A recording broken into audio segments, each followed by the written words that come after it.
Alright, we're back at it again. With Darkrai. Get my counter, which is here.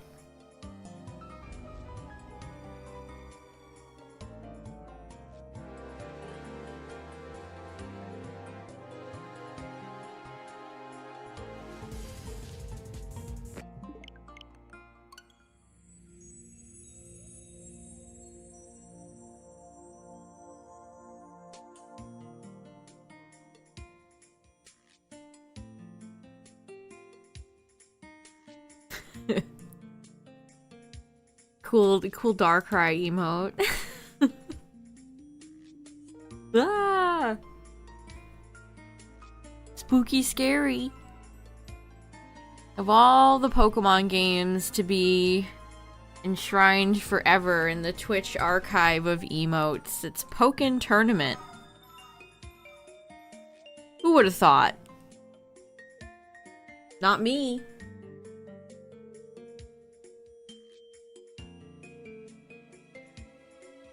YouTube has a red ring around your icon when you're live? Really? Good. That's good, right? That's a good thing? Are we talking that's a good thing?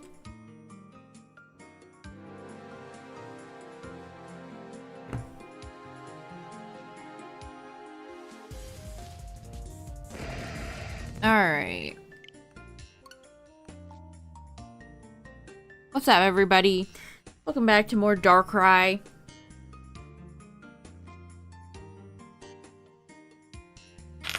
Whoops, I'm dropping stuff.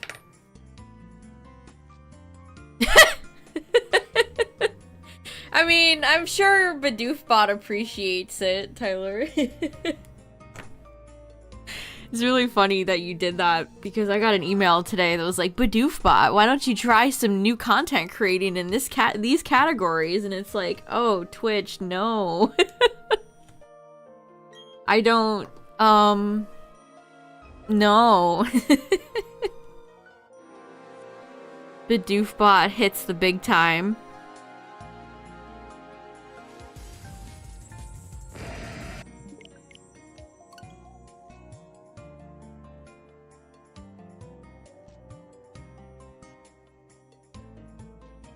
It's really a shame that Twitch only allows partners to give free subs to bots.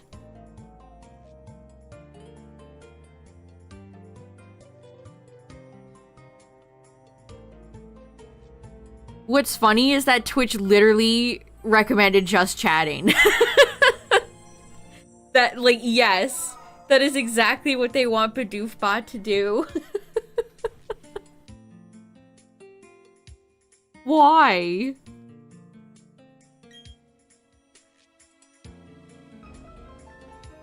Bidoofbot was born to be just chatting. As a Bidoof robot.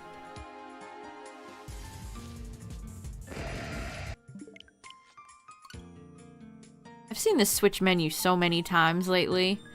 Going crazy. I'll still never get over the Switch never giving us themes, chat. I almost don't think the Switch 2 will either. Like, what is suddenly gonna make them change up their minds? You just beat Pokemon X, nice. Did you enjoy the heartfelt quote-unquote battle with, AZ's, what does he send out? He's got like a Torkoal. Your big celebration that all your friends get featured in, even though it was really you that did all the work. Like, can Tierno and Trevor, honestly, even Shauna and Callum, Serena, can they stand up there and be like, yeah, we did that. We did something. We helped. Frauds. Actual frauds, I think. Big frauds.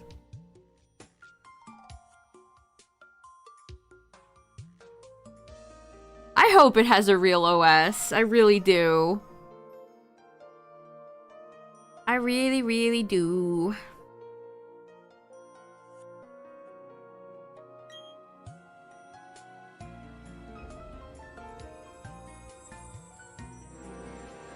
Murdered half the population of the region. You know, it's really unclear. It's really unclear as to why AZ and Lysander are framed in any sort of positive light whatsoever in those games. You have to ask Masuda about that one. I don't know. I got Dialga from Dynamax Adventures, which took, I want to say, 23 rounds, and I don't have Palkia yet.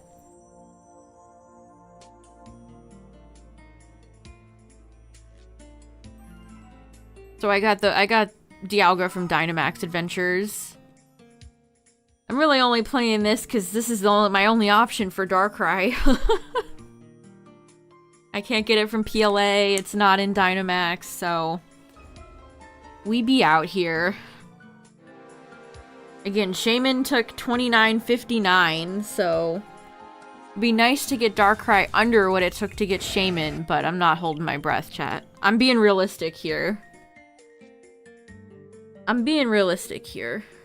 I think. Unless. That's the one thing I like about shiny hunting. It's like, sure, your odds maybe not bad, but like, what if?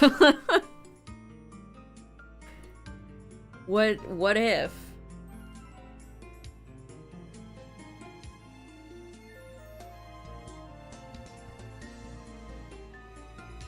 I have no way of recording Platinum for stream. I don't have a DS or 3DS capture card. Also, I probably already caught Darkrai in that my file of Platinum, so I'd have to start a new file.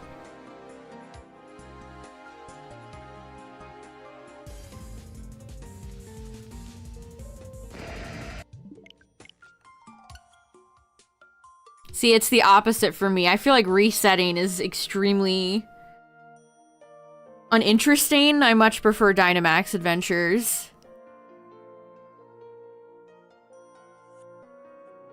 I mean, I could do emulator, but that's still a massive pain in the ass. Transferring Pokemon. That's one of the biggest, like, Pokemon Bank and all that stuff is so daunting and unfun.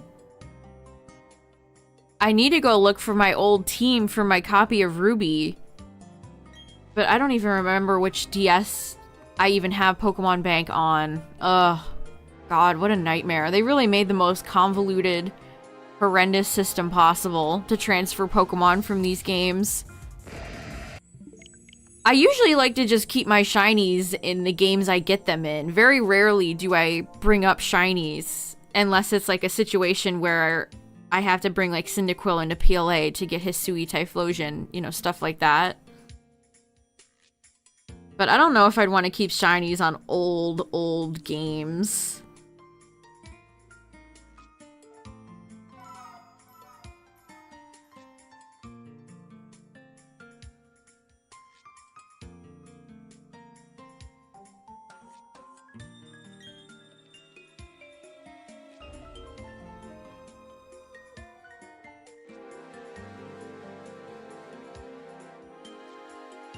$18.10. Yeah, what's up, everybody? We're back at it again with Darkrai. Every day I'm so sad that all the legends were locked in SV in Blueberry chat. I really wanted to get Cubfu. Like, I know Cubfu Shiny is awful. Like, I wanted a shot. I wanted a chance, you know? When I think of equivalent hunts like this on modern Pokemon games, I don't know. So many of them are locked. It's just a bummer. Like, when are we ever gonna, when are we gonna bring back, like, when is Cubfu and Pokemon like that gonna be available again? Enamorus, Spectrier, Callie.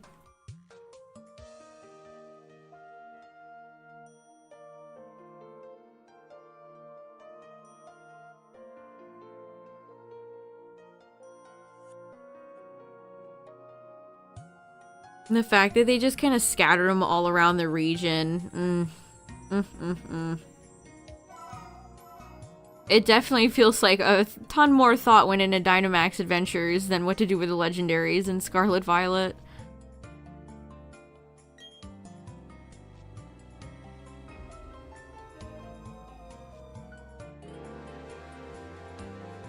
Still going on with Zongoose. Oh, I hope you get it soon. That's an awesome shiny.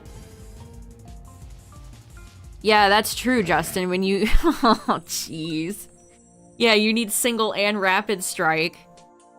And if you're a truly deprived maniac, maybe you get 2 more for the Gigantamaxes. Good luck. Thanks.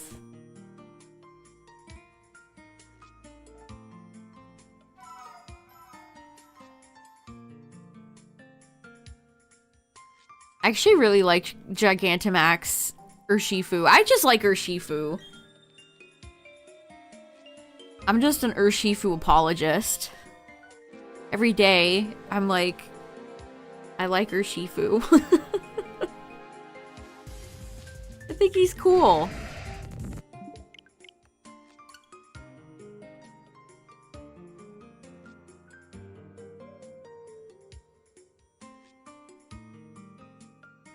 There's so many legendaries from Scarlet Violet that are locked, like the Ruinous Quartet, all the Paradox Mons, the Loyal 3. When am I gonna get a chance to shiny hunt that incredible Okidogi shiny? That looks like a gradient threw up on it.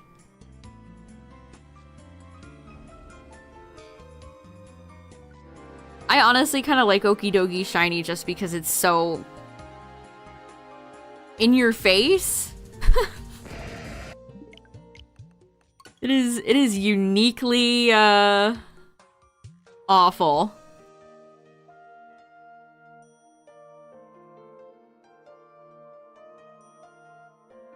Oh, that's so depressing. And you're right too, Cacturn. You're absolutely right. Whenever in the 5 years it'll take for Niantic to catch up. Eventually. Yeah, that'll probably be the only place. That should... that gets me so mad.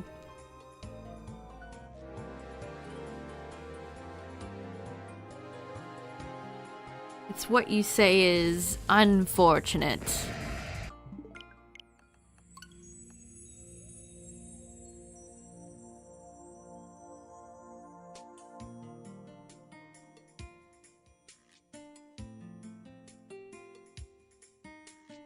There's just no consistency. Some gens, it feels like they're like... I think we talked about this the other day, but I think it's a miracle that they allowed us to shiny hunt... allowed us. Maybe that's the wrong phrasing. They let us? I mean, they did allow us, I guess, to shiny hunt Drago and Aleki. Like, it's a miracle that those two were not locked. Whoever did the DLC for Sword and Shield in terms of shiny hunting understood the assignment. Mostly. Mostly.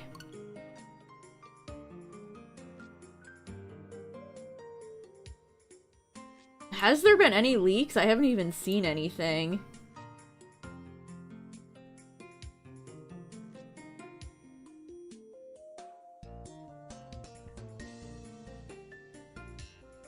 I mean, people are already posting a lot of fake stuff. Him included.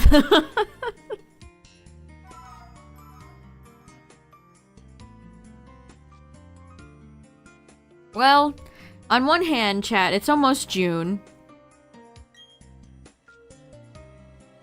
So, June is actually like a couple of days away as of 6 minutes ago.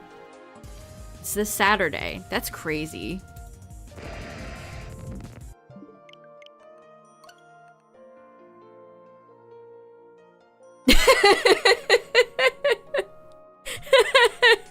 Yeah, I mean, you're both not wrong. Very different directions, interpretations of the month, but yes, that is very true. It is Pride Month, and it is gaming time. Summer Game Fest and a Nintendo Direct sometime. We don't know. Just that it's in June. I love that Nintendo casually revealed that in a tweet. That's such a Nintendo thing to do. They're such a funny company.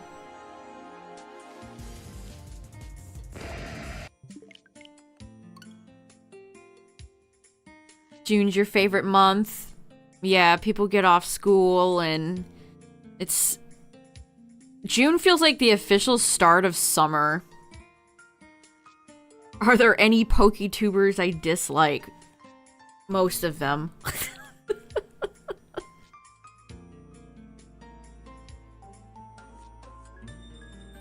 Yeah, I love Dynamax Adventures. It is one of my favorite ways to shiny hunt. Even if I got tilted off the face of the planet last Dynamax stream. That last match, that match where the NPC went for grassy terrain instead of attacking and we lost, that really unironically tilted me off the face of the planet. Oh god. I need to take a break from Dynamax after that, because that, like... Man.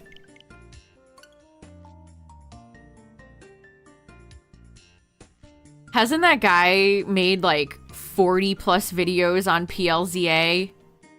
Even though we know next to nothing about it. Some of those PokeTubers, you could tell the well is dry right now, if you know what I mean. The Rapidash is dead in a ditch. It's decaying. And yet they keep hitting it.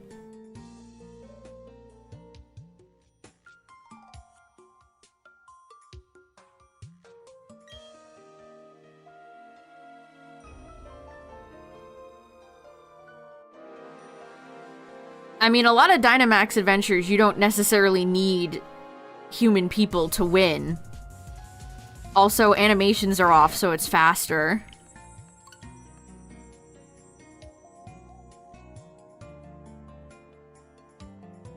Yeah, spam content is a perfect way to phrase it, yeah. That is an absolutely perfect way of describing that type of, like... It's content made for kids, chat. That you have to think about it like that. Who is clicking on 40 plus videos about PLZA? Children. At least, I hope so. If you're a grown adult thinking that you can learn anything out of 40 plus videos over a, like, 1 minute game trailer, seek help. Please watch other things and other people.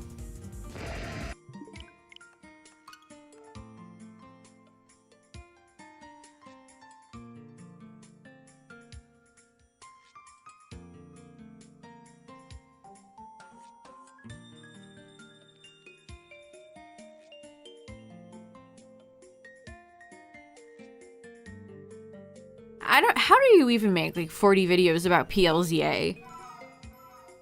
I could think of maybe, like, a handful of topics you could discuss, and that's it. How do you spin your wheels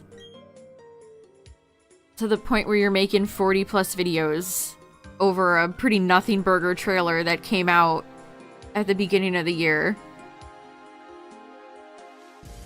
There's also been, like, no substantial leaks, by the way.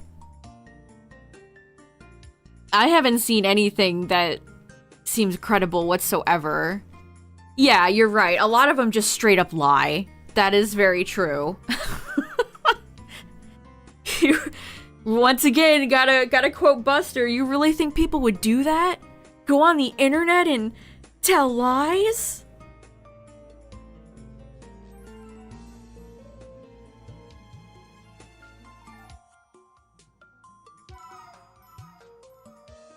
Yes, Buster. I'm sad to say, Buster, that yes, they would.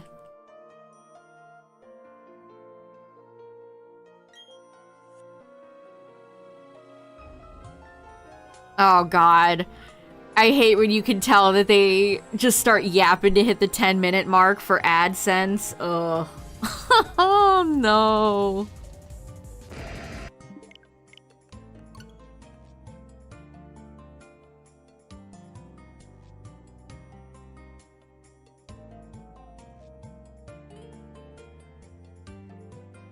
Arthur was truly ahead of its time. This is so real.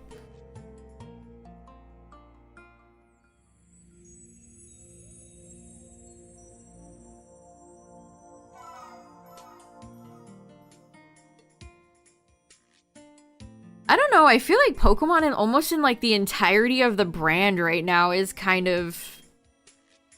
Like, you have all the annoying TCG guys that are like, what if I watch me open 500 million booster boxes of Twilight Masquerade? Like the endless consumerist TCG guys that buy way more children's trading cards than they really need to. But even then, I feel like I haven't seen anybody care about the TCG in like a year.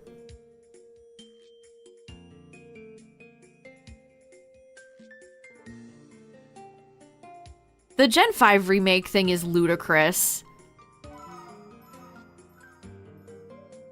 That type of stuff just shows you how little people know about anything. Oh, it is Cacturn, yeah. They all write that off.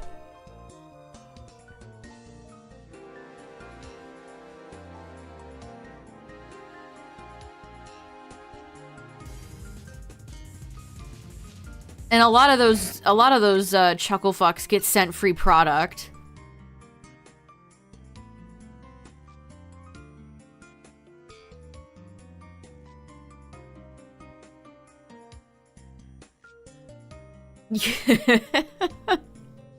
Oh, hey everybody, I'm shiny hunting Pokemon. I'm shiny hunting Piplup on my 64 copies of Pokemon Platinum.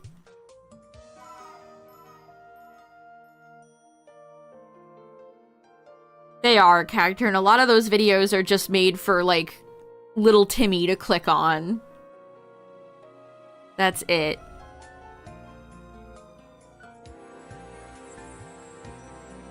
The black and white... It's like people still being stuck on Let's Go after how many years? Pokemon people just... You can't let things go. Guys, there's gonna totally be Let's Go Johto! Let's go Togepi! Let's go Meryl!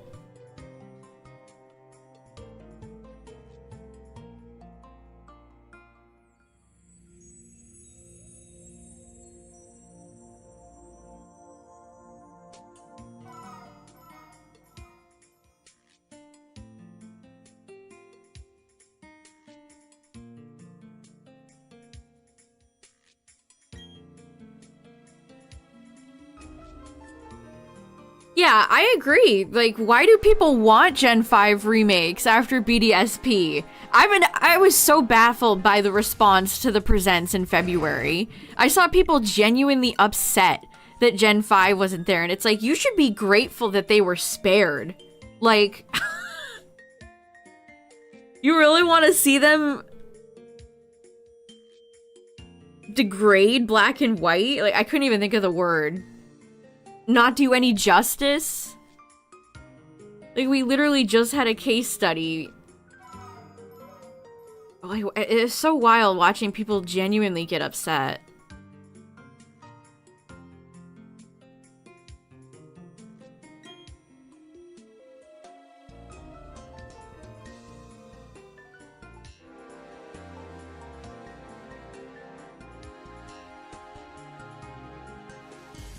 Nothing but excitement from people you're watching. I have seen a few people genuinely, upset. At least people on Twitter.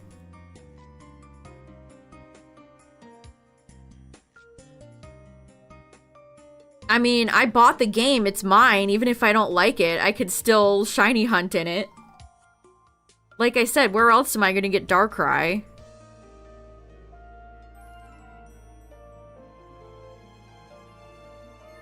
Wow, you criticize society and yet you participate in it. Interesting.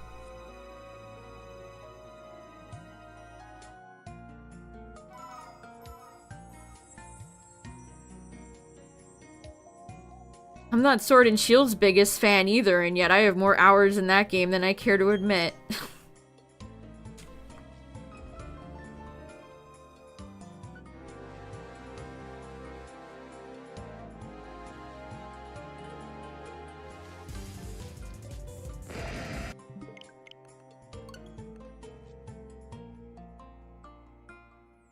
A lot of my favorite Pokemon games have full odds. And I'm not a full odds, I'm not really about the full odds hunt in life. I also, again, I don't have a capture card for my DS or anything like that, so. Streaming from the Switch is very easy.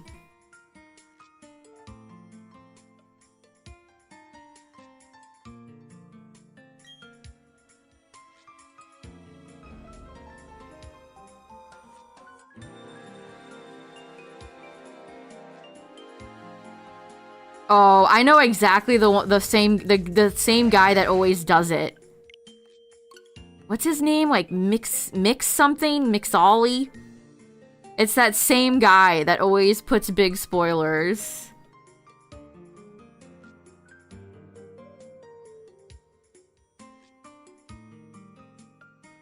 A lot of people do that. People do that. I got the Pikmin 4 final boss spoiled for me because of a YouTube thumbnail. So it's not just Pokemon people feel the need to be nasty, nasty, nasty people about.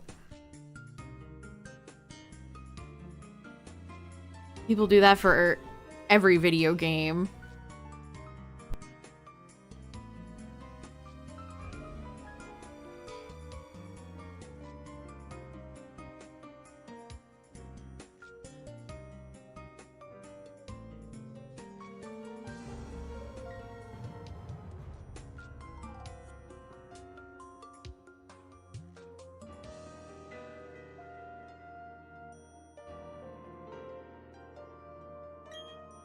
Yeah, that's what I do, Cacturn. I use my subscription page, YouTube subs page, as my home.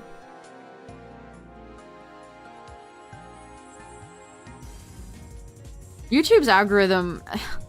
I've said before, YouTube has recommended my own videos to me. It's recommended videos to me from like 12 years ago. I don't think they get it. I don't think they really know what I'm interested in watching.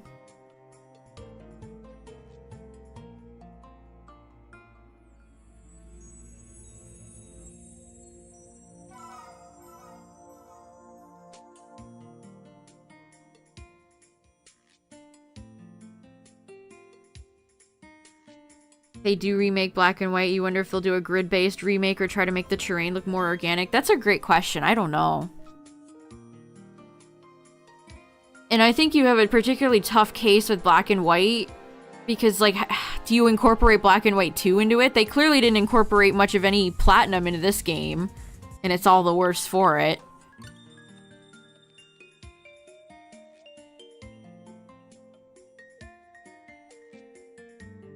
If fake male Salazzle Evo.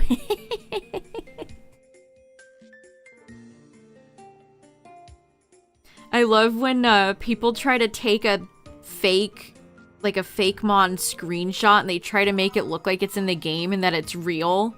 So they take it at like an angle at potato quality. Those are my favorite. I love those. Honestly, the best fake leaks were the Koro silhouettes that we don't even get anymore. Things like a acorn, duck, platypus, Oshawott. They just don't make them like that anymore, chat. They truly don't make them like that anymore. The last silhouette Pokemon we got was Zarude, by the way. They let Koro have one bone in Gen 8, and that was, That was rude. Weren't there rumors or quote leaks, unquote, about a Pokemon movie this year, chat? Whatever happened with that? I mean, I suppose, like, we're just in May. I suppose they could still announce it, but... You always have to think about the marketability with these announcements. Which is why, like, if there was suddenly hidden black and white remakes coming out this year, like, they want to tell you ahead of time and start advertising. You have to think about it from, like, an industry standpoint. They're not going to be like, surprise, black and white remakes releasing tomorrow. They have to market. Marketing people are paid they're paid big money. They spend millions of dollars in marketing.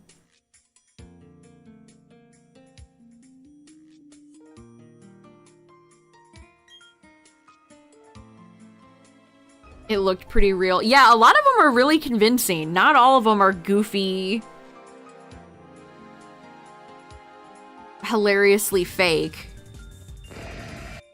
I would never... Don't ever feel bad if you get duped, bamboozled by a fake leak, chat. Some people are really good at them. Yeah, I think you're right. I can't imagine we'll see a Pokemon revealed like that again anytime soon either. Darude was definitely like a...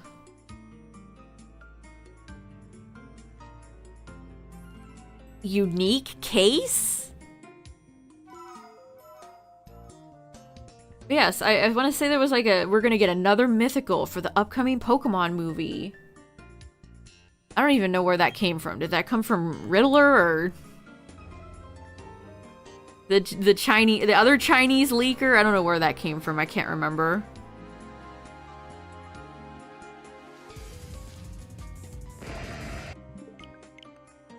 Worst mainline game.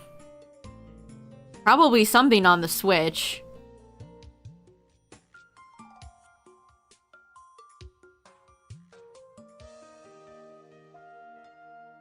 Centro has shifted to doing Switch 2 stuff.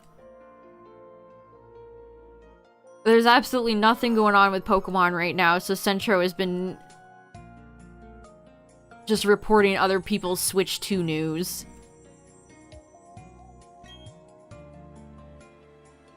Which there's not really a whole lot of that right now either.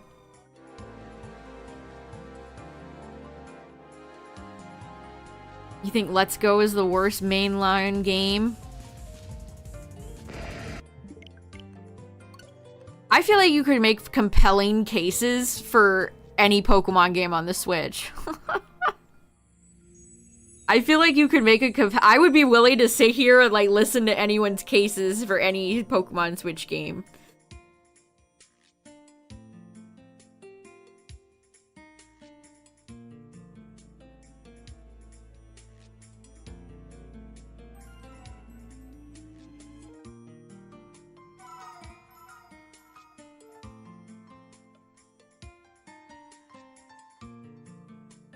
Yeah, if SV didn't have a decent story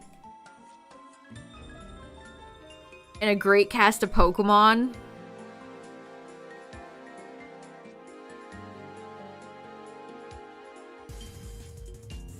yeah, I mean, it's BDSP for me. These are just such a reflection of Game Freak's modern day Pokemon slop.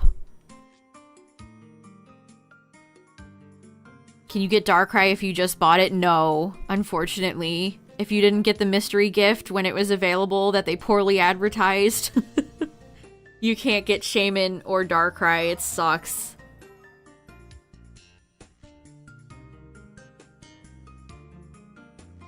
I think Let's Go looks the best. That game has nice colors. See, there's like different tiers. I think Scarlet Violet is the ugliest Pokemon game. That game is horrendous to look at. Sword and Shield and Let's Go have better lighting and colors. Yeah, I don't look forward to Arceus either. Saving Arceus for last.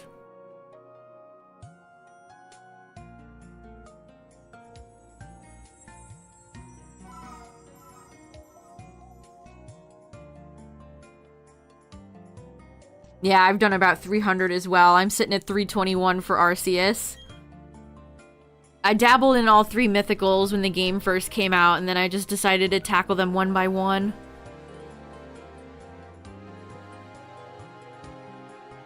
Yeah, I mean, motion controls are always gonna be not my favorite.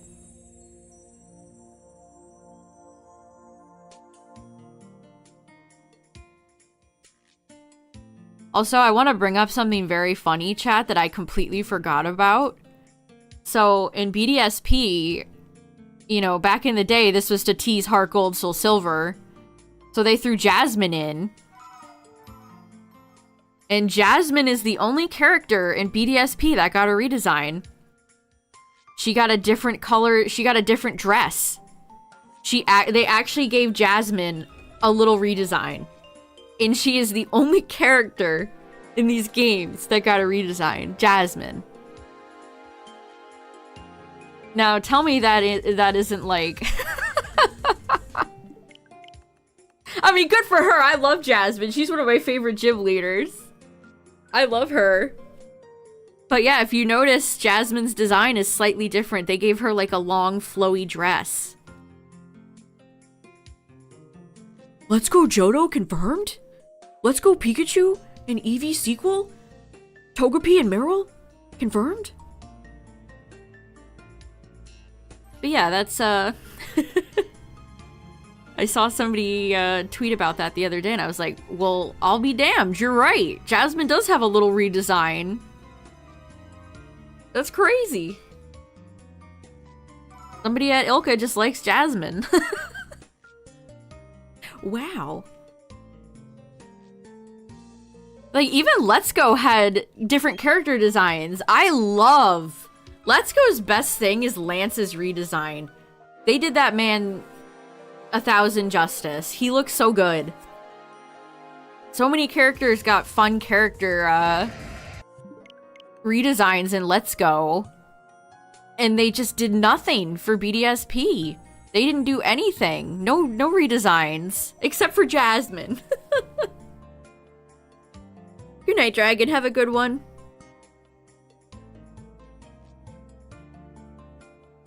You kind of don't care for the Legends series. I think PLA gets more praise than it maybe deserves.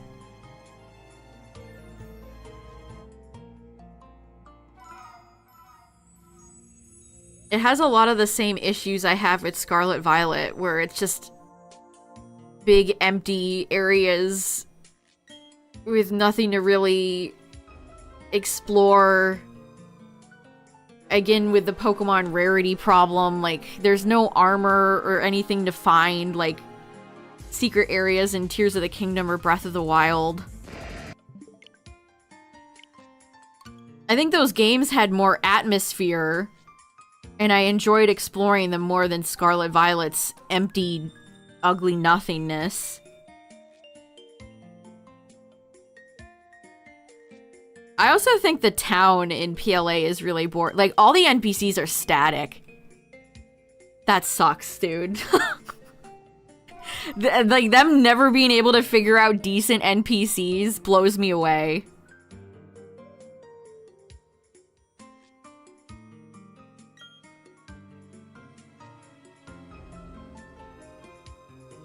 Yeah, the battle system is also another negative for me, Justin, I agree.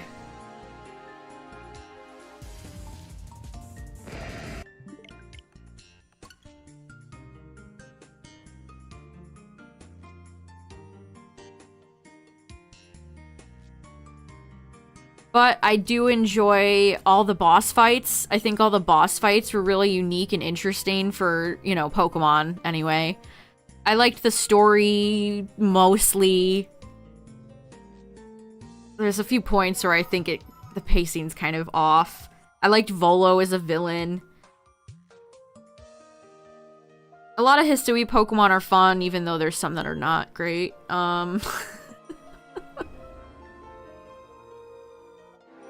don't know, it's...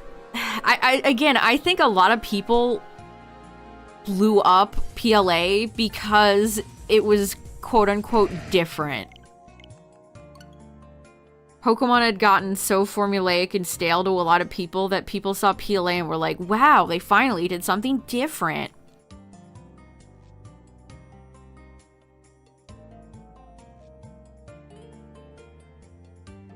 Like, I've seen some people say PLA is like the best Pokemon game, and I'm like, you can big disagree with that. That's a wild statement.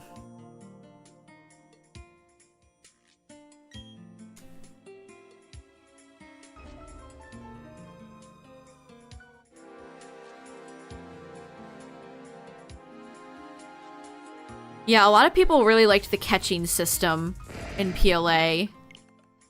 I could take it or leave it.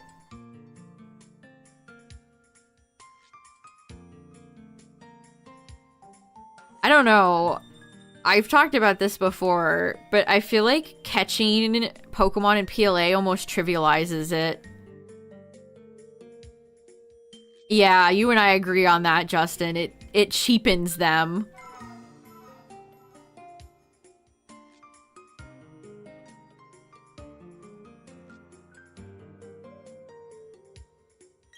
Yeah, I mean, that's the thing. A lot of hardcore Pokemon people don't play other games.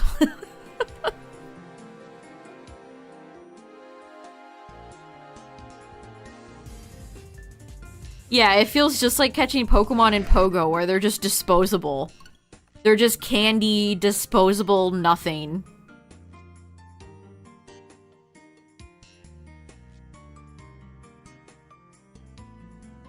Slowest slop in Gen 10. What would you do to improve that character, and how would you make it faster? I've seen a lot of people think Pokemon is just very slow.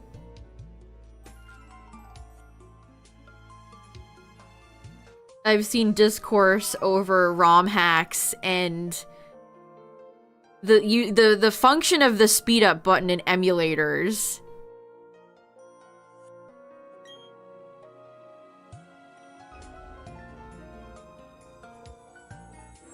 I mean, there's certainly something that can be said for, like, Gen 4's engine, where it takes you, like, 10 minutes to watch the HP bar fall. So there's certainly slower Pokemon games than others. This is true.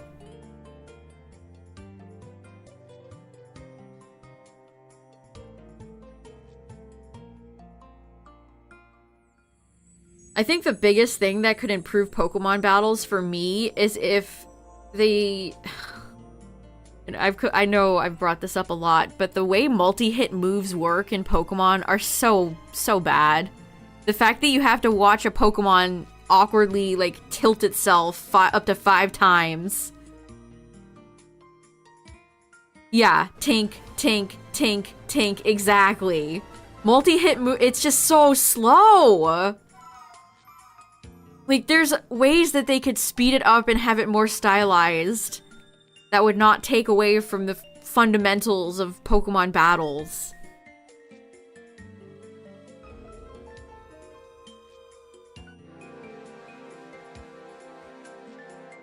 Like, the fact that we're going into Gen 10 and multi-hit moves are still slow as paced is insane to me.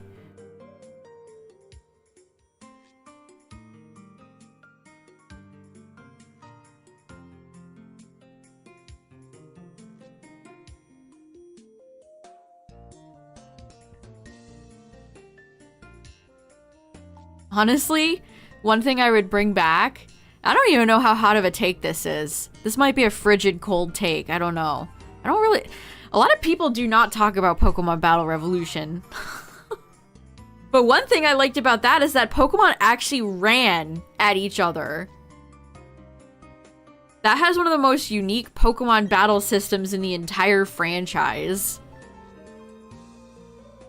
Pokemon will actually run up to each other and do a hit, which I always kind of liked.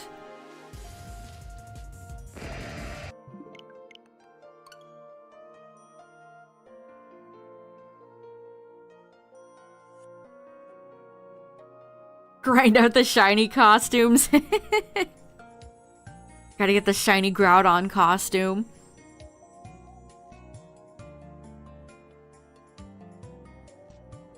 Man, Pokemon Battle Revolution looks great, and I love the battles and the graphics, and it's got great music, but as far as actual content goes, there's just not a lot there. Unfortunately. It's a nice, glossy, shiny package with not a whole lot inside.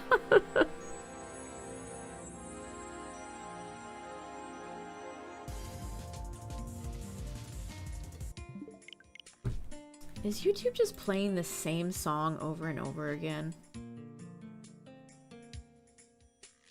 Speaking of Pokemon Coliseum, let's get some music. Pokemon Coliseum music goes so hard.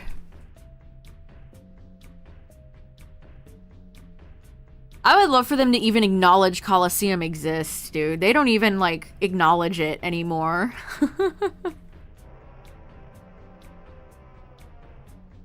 Coliseum and Gale of Darkness get left in the dust. Makes me sad. Like, there's no way Pogo Shadow Lugia shouldn't have looked like Gale of Darkness Shadow Lugia. Where's the consistency? Especially since Shadow Lugia was designed by James Turner.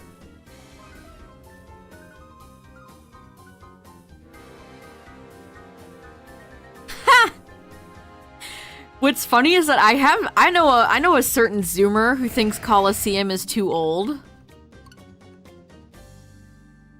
I've seen a lot of, like, Pokemon Coliseum is stupid dog shit garbage. It's like, Pokemon Coliseum was crazy to me as a kid. Like, sorry you couldn't experience it when it came out. Sorry you couldn't experience Peak. I mean, the game's obviously flawed, but, like, it was a unique, fun game. It has such different vibes than your average Pokemon game. Is it Tyler? It might be.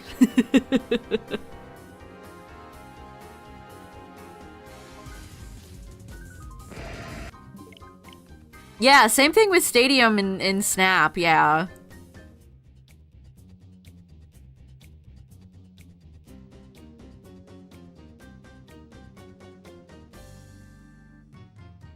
Shadow Pokemon were also cool as hell. Like, it pains me that probably a lot of the kids that grew up with Pogo or newcomers don't even realize that Shadow Pokemon are not from Pokemon Go.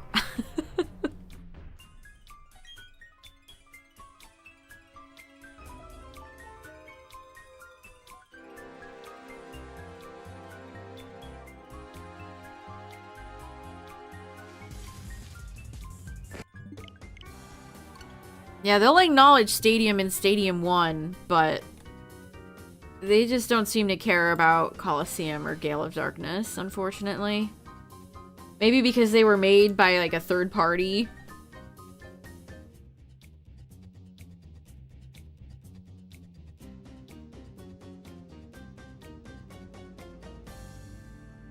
I don't know.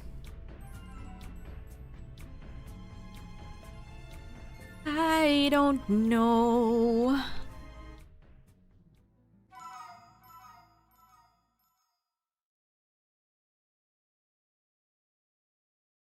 Where a purified Pokemon is better than when it was a shadow. Yeah, that's definitely an interesting choice.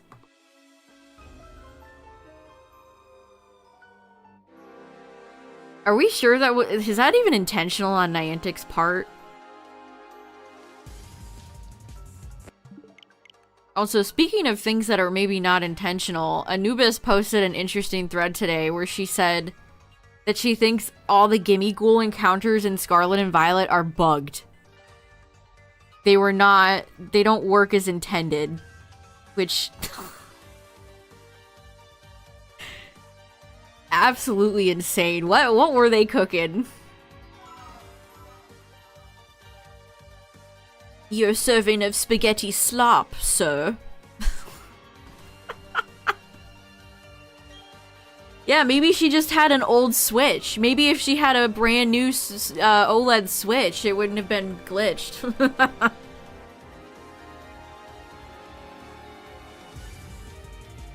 Yeah, must have been a launch model. Ugh. That's too real. Too real.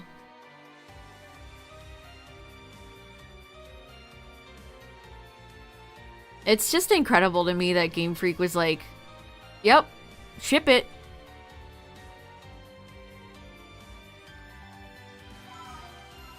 Arceus forbid they had actually put a delay on the game, because then they couldn't hit their winter sales quota. Then John Game Freak wouldn't make an extra $5 trillion.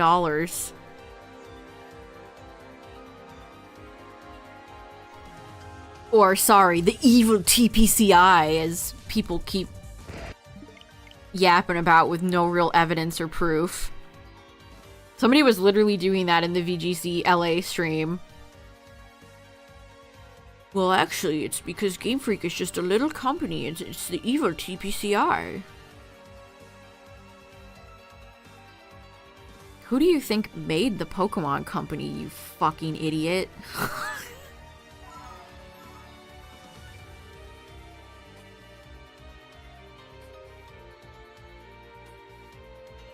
People blame customers for trying to buy it on that system. Don't most people still have a PS4? I swear I saw something the other day where it's like a lot of PS4 owners never even upgraded.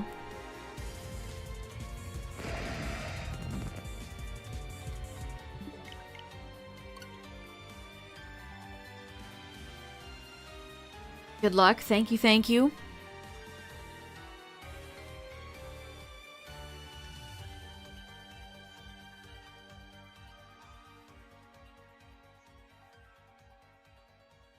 Warner Brothers? Warner Brothers owns CD Projekt Red?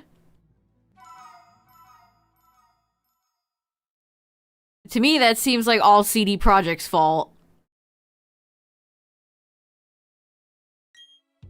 Them and their goofy-ass CEO.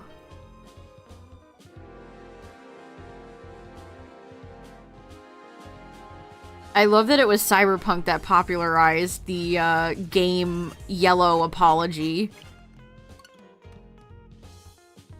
But it has Keanu Reeves! But it has celebrity in it! Yay! I love celebrity!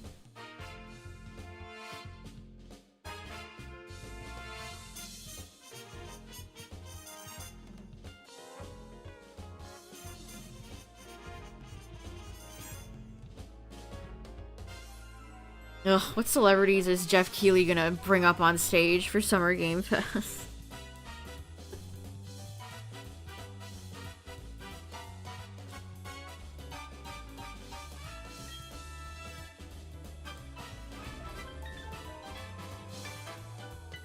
Oh boy, anybody criticizing a gen of Pokemon on the basis of Nuzlocking, immediate discarding opinion. Also, 1860 was not correct. Dang.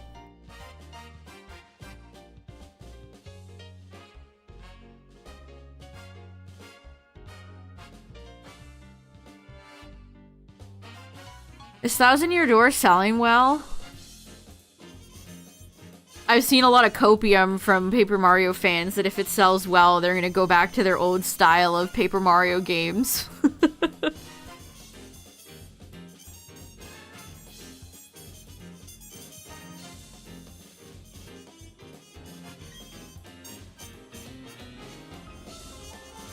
Probably not. I don't even know what time it's at. Maybe? I don't know.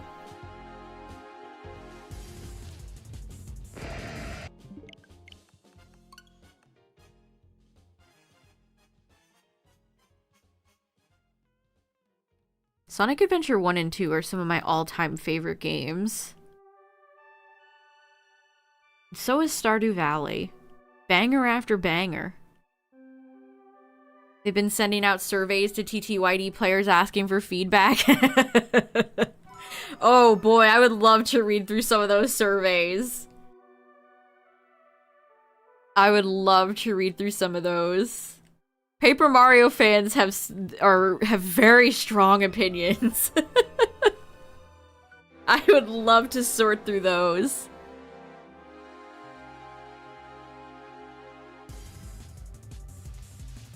I mean, on one hand, I get it.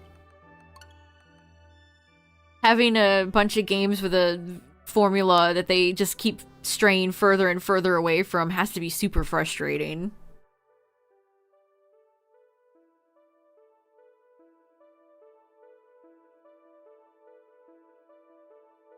Yeah, Sega doesn't make any sense, Justin. The things that they focus on just baffle me.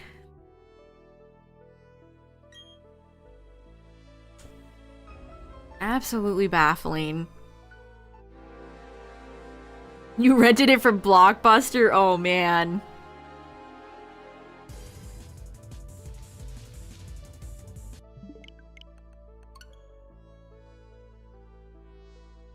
Oh, the winter theme is such a good song.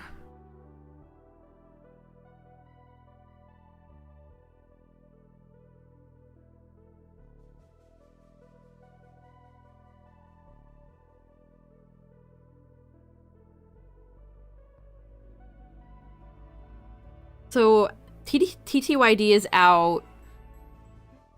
And then it's like, what else? I guess we'll have the Nintendo Direct in June, so Pikmin 4 DLC, please. Pikmin 4 DLC, please. Manifesting Pikmin 4 DLC, please.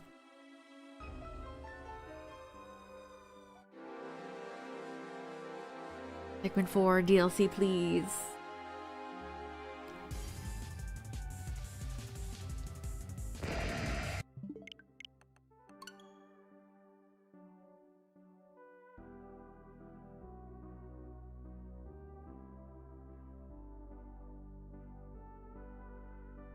Nintendo hasn't even... We know it's in June, but nothing more than that. They usually like to have them in the beginning of the week, so...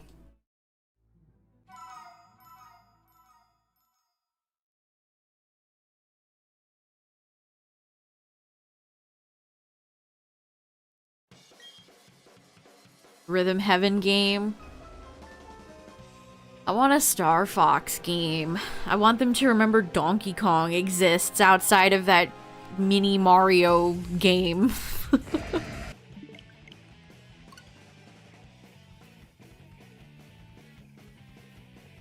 Yeah, Nintendo has a lot of little franchises under them that are very, like, beloved cult classics that get, like, no love. No, Galaxy, I wouldn't. I mean, it could happen, but I'm not expecting it to. I still don't know if they're gonna make us wait until August for the first or the second trailer or not.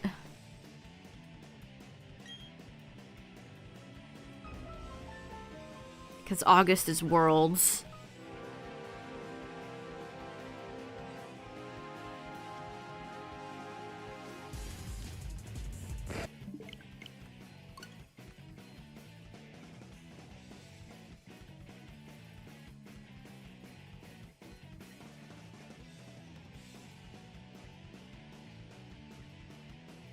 There'll probably be another Sonic X Shadow trailer. I kept hearing rumors that we were gonna get a trailer for the movie. Sonic 3. The movie, I should specify. But that just, like, never happened, so... Again, you really think people would do that? Go on the internet and tell lies?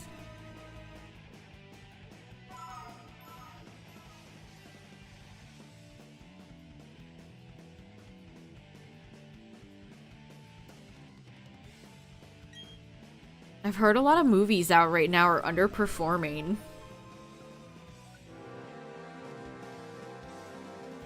Movie theater be kind of expensive. I don't know. I haven't been to the movies in a while.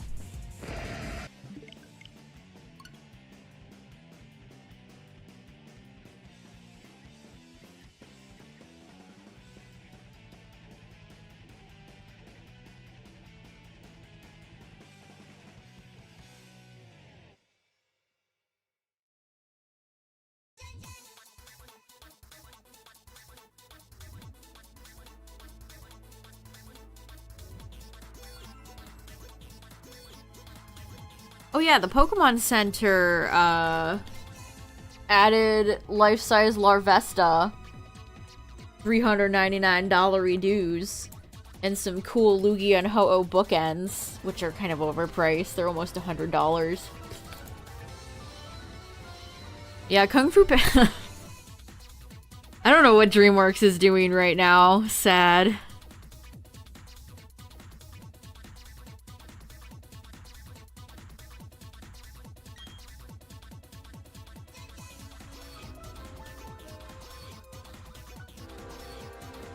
I feel like Mario Party is very similar to Paper Mario, where people love the originals and later entries just don't have the sauce anymore.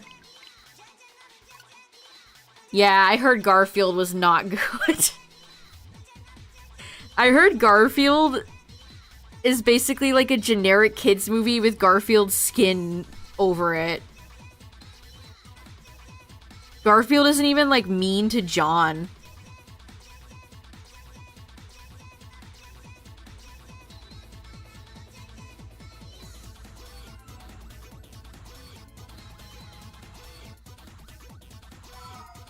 That's what they do, chat. They take characters that are, you know, like Garfield, that are snarky and kind of abrasive, and they sand down all the edges until there's nothing left.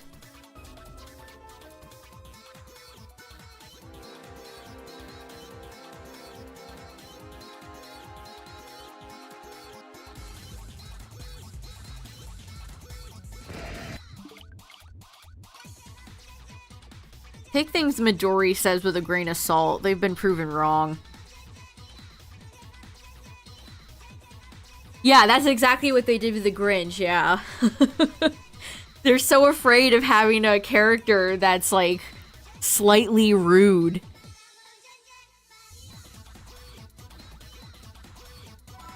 I mean, a lot of franchises are doing that. Sanding off all the edges because they need to be as corporate and appealing as possible to everybody. You can't have kids watch a character that's mean.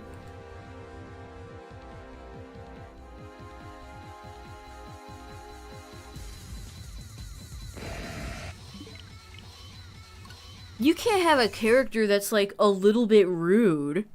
Otherwise society will crumble.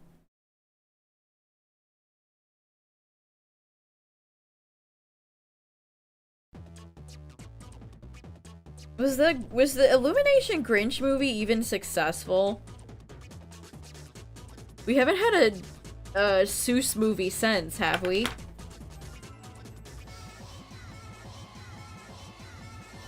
Hello.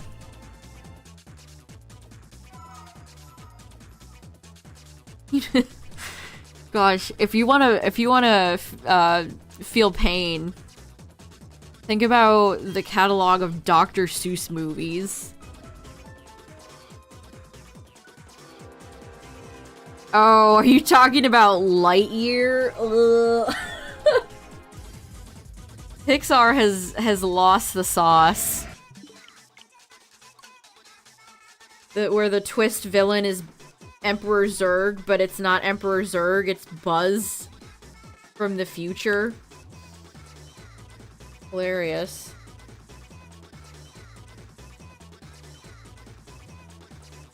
And now they're gonna make Toy Story 5, and then they're gonna make Toy Story 6, and then they're gonna make Toy Story 7, and then they're gonna make Toy Story 8, and then we're gonna get Toy Story 9, and Toy Story 10.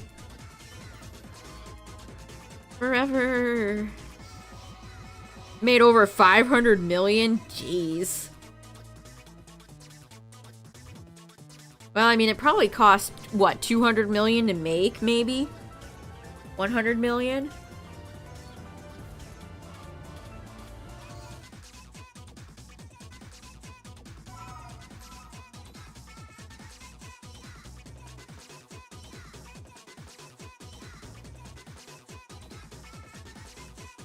I love the Toy Story movies.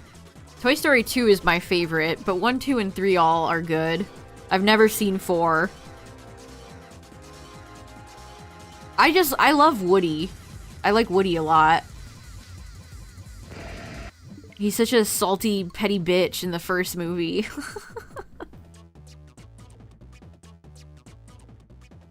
I had a Woody doll as a kid.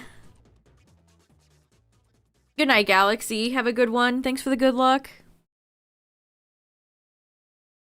You think I'd like 4? A lot of people love 3, but... like, it's a good movie. I don't know.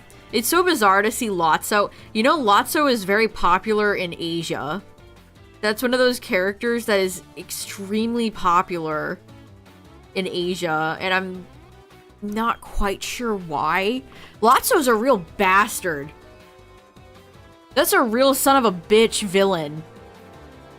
Like, he is... Yes, 3 was the one where they almost died in the incinerator. And it's because Lotso did that.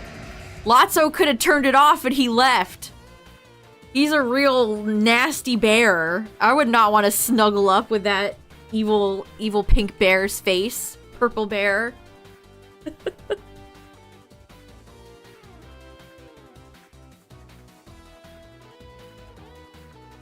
Unalived. But that's so, like, weird. To see all these cute plushies and things of Lotso, and the character in the movies are honestly one of Pixar's nastiest villains. Maybe behind, like, Syndrome. He's a real rotten spirit.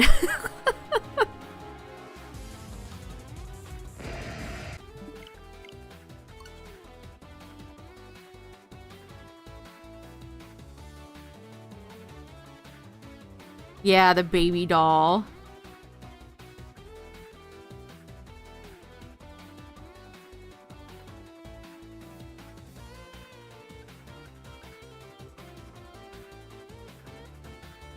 I don't like Buzz and Jessie.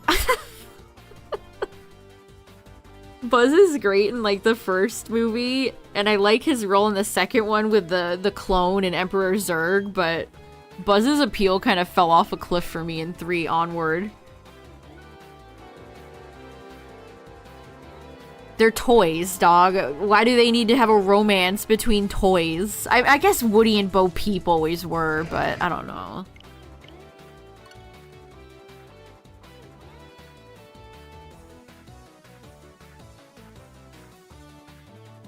Stinky Pete? Stinky Pete was a great twist villain, though. He was like the first one.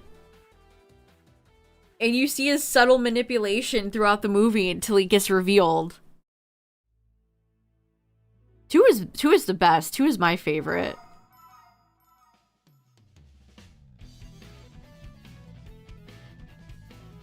I don't know, Jessie herself, like, she has her tragic backstory, and then she kind of just is a background character. I feel like she doesn't really offer much in Toy Story 3.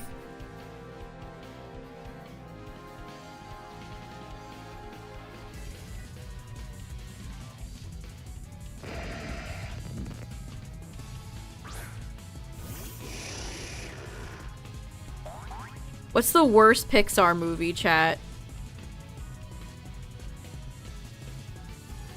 Ham! His name is Ham, Tyler.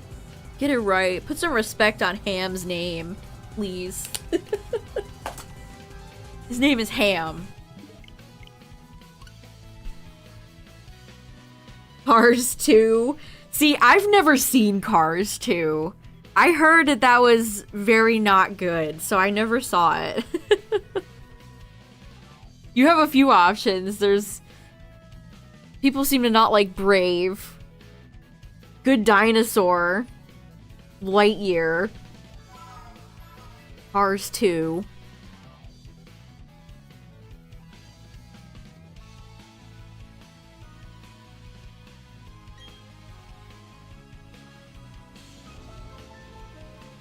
Yeah, Brave is definitely flawed, but I wouldn't say it's, like, worse than The Good Dinosaur. Also, I have a personal hatred against Incredibles 2. Sorry, Brad, you were not cooking with that one. Like, The Incredibles is probably one of my favorite movies of all time, period, and The Incredibles 2 is just... Nah. Lightyear seems particularly dreadful. Yeah, Turning Red was Pixar. Luca, Soul, Lightyear. I'm trying to think of the recent ones. Turning Red is cute. If you haven't seen Turning Red, I think it's cute. Unless you're that YouTube animator dipshit that was like, why didn't they talk about 9/11?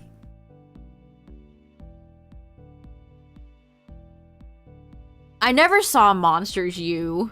I don't like college movies. I'll be honest. It's probably a movie I have no interest in watching.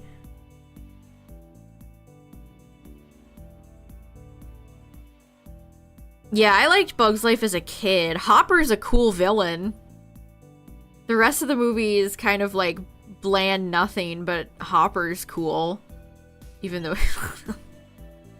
I think he's voiced by Kevin Spacey. Jesus Christ. Maybe that's why he does such a good job, because he's an evil bastard in real life.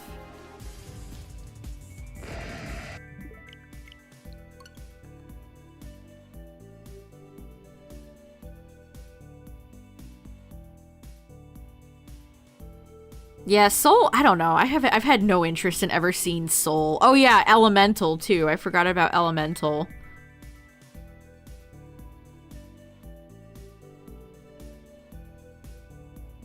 Yeah, slapstick is like what Tom and Jerry do. It's physical violence. That's supposed to be funny.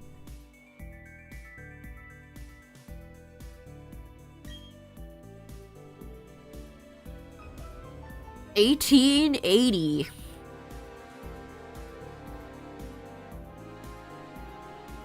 Yeah, what's his name? Flick? Is that the protagonist in Ants? If you ever go back and watch a Bug's Life chat, they got Squidward's voice actor in there as like a background insect, and he literally just uses the Squidward voice. Fun fact.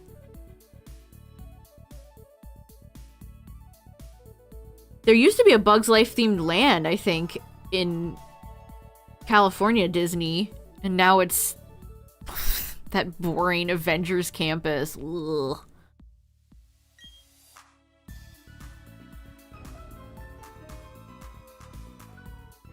It played it in every movie, true. What's up, Abercreamy?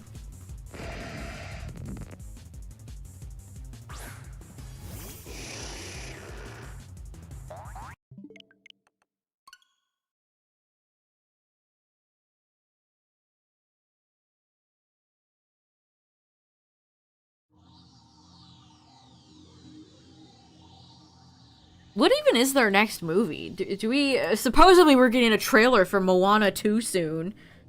The Disney Plus show that they scrambled to turn into a movie.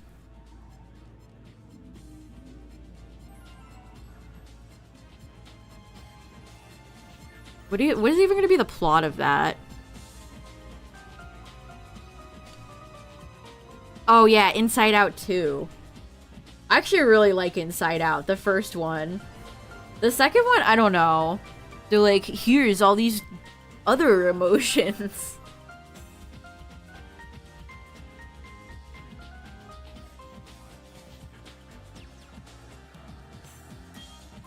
Yeah, how could I forget Inside Out too?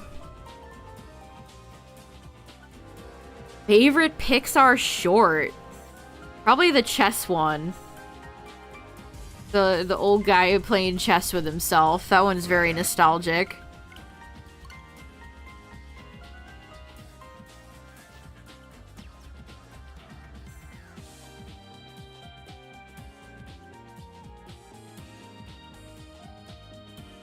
Oh yeah, I never saw Onward. Is Onward a good movie, chat? Tom Holland, Chris Pratt, brother goblin movie or whatever they are. Trolls, orcs.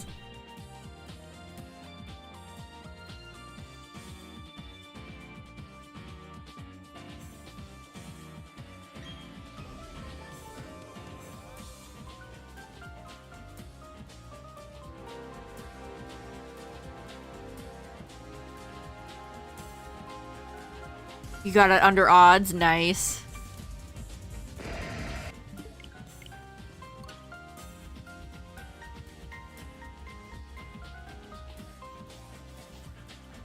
I don't know, I'm always like weary of sibling movies. Because I just can't connect with that.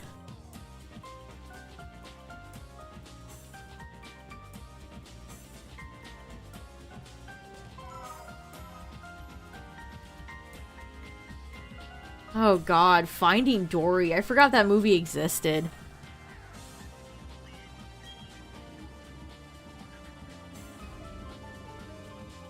I feel like Finding Dory came out too late.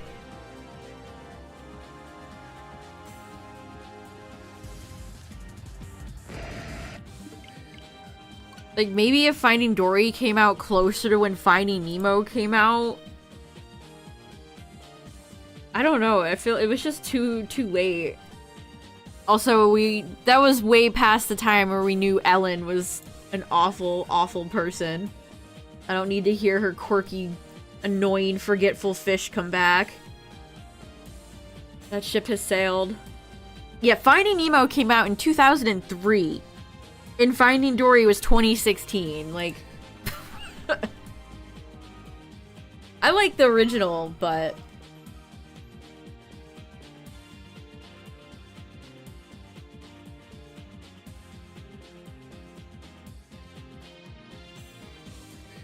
Oops, I knocked down the bikers' bikes at the bar scene and they chase him. Wow. Peak cinema.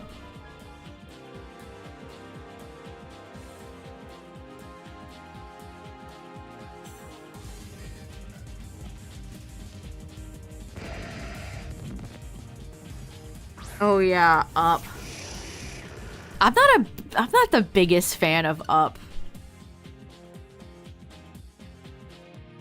Like, it's cute, but do I ever, like, need to sit down and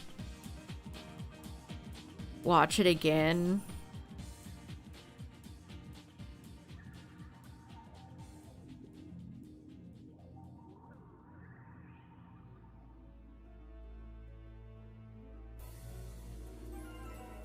They have, they've been doing more Pixar stuff in Disneyland, and they have Doug out, which is the talking dog, and it's like, I just don't like this character.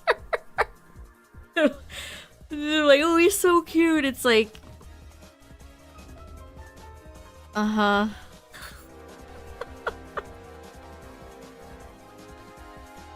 It sure is a generic Welcome back. Animated dog. The struggle with the 36 months. Ghibli. Ghibli, as they say. Ghibli. 1, 2, 3, 4, 5, 6, 7, 8, 9, 10. 20. 30. 31, 32, 33, 34, 35, 36. Thank you, thank you. Welcome back.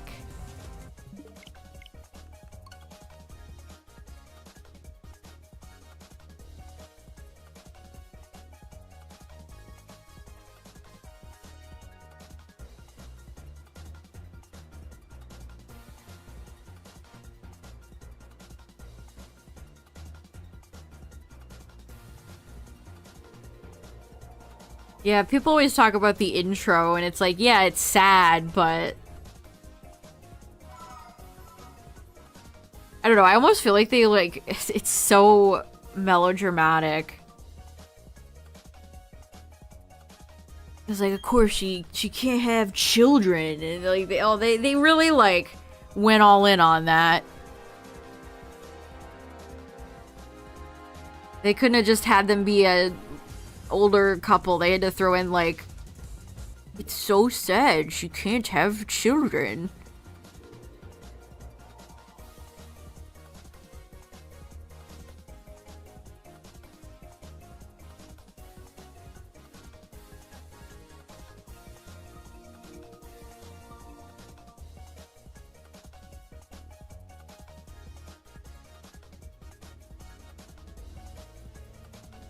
Years after everyone stopped caring. Yeah, I've seen some people say that about the Furiosa movie too. Like, they're just releasing these sequels too late. That's why a lot of them don't perform well. 1888.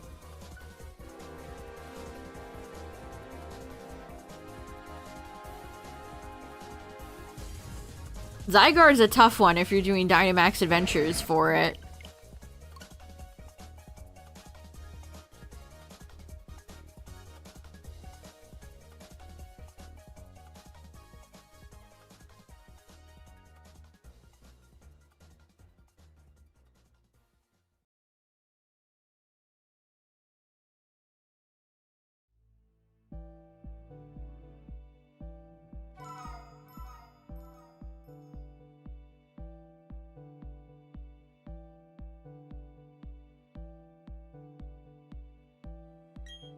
Up does have a villain that tries to kill a child, so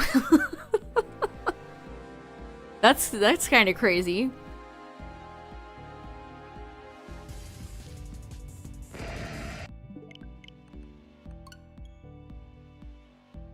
I mean, I've done probably 100 Zygarde runs at this point. Haven't gotten it shiny yet. It'll happen when it'll happen eventually, I hope, someday.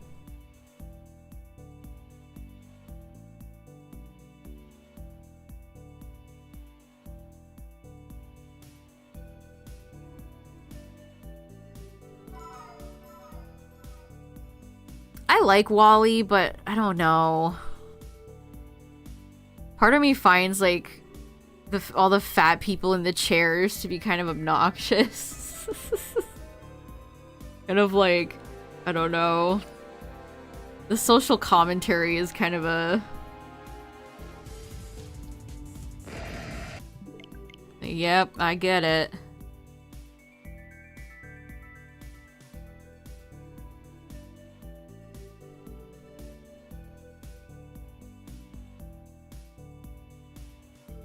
Also find it a bit of an ironic statement to come from a company owned by Disney.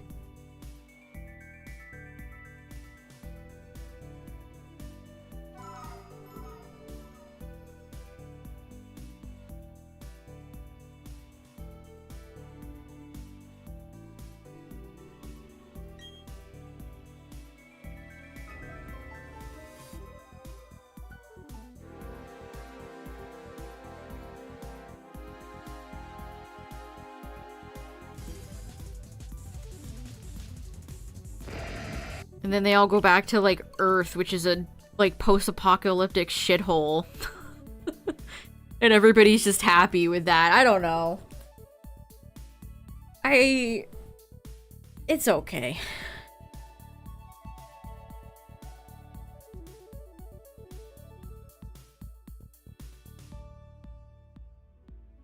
Oh no.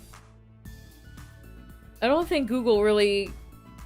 Pixar action movies. Incredibles 2, Brave. Okay. Cars 2, okay. Sausage Party. No. No, Google. That's not right. They also have Bolt on here. Bolt was shit. Bolt is trash. I saw some people doing, like, revisionist history over Meet the Robinsons is a fine movie, but Bolt is not. Bolt is shit.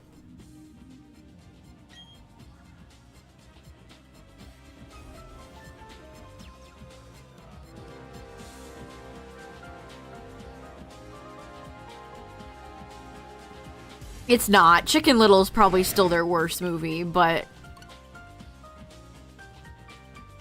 it's not good. Not good. Not fan.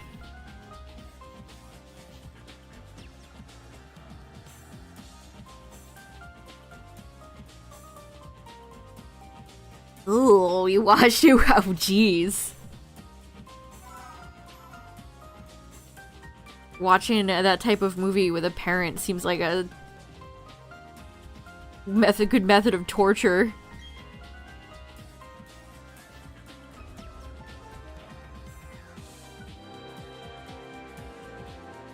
Chicken Little was featured.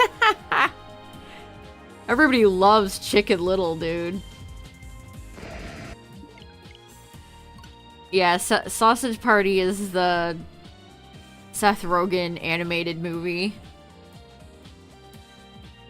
It's funny, the bun is the lady and the hot dog is the man. Get it? funny sex joke. The hot dog said the fuck word.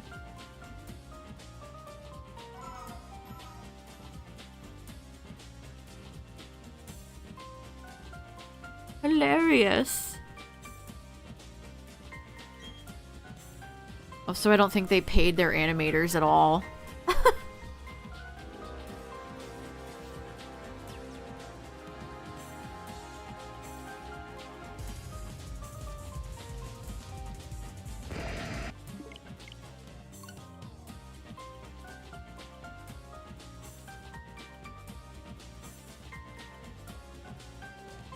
Yeah, I think the animators for that movie were severely mistreated.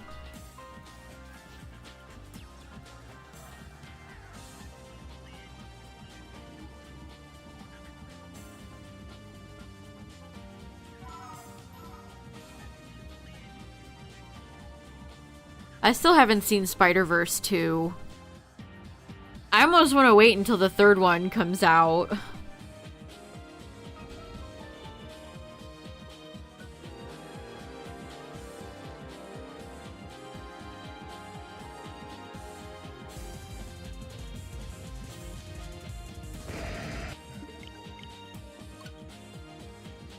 I mean, what Lion King are we talking about? Are we talking about, like, Mufasa? I think I'd rather make Sausage Party than that.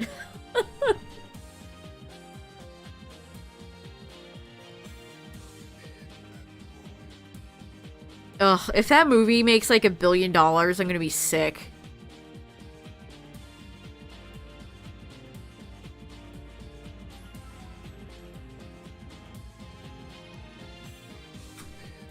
Ow, my joints.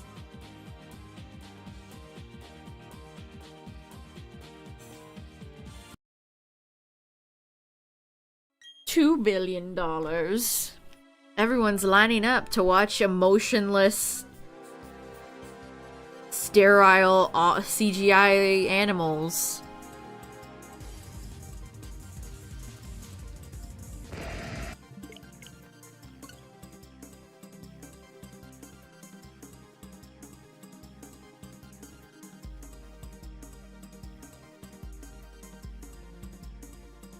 I think I just saw like an Elton John quote where he said he doesn't want to do any reprisals of his songs in the Lion King movies because he doesn't want to see him get sung by a pig and a rat. He's so real for that.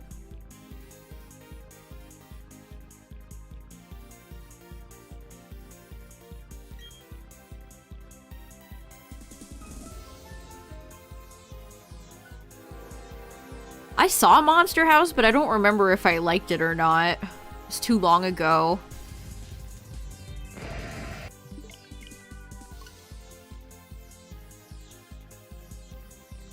Ugh, why are they erasing Kiara? Kiara came first.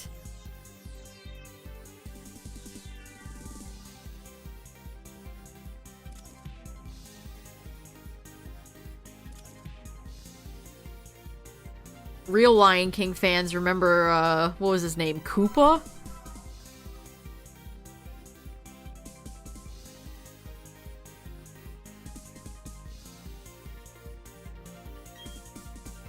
Lion King lore goes insane. Yeah, like Koopa, like the turtle, but Simba son name.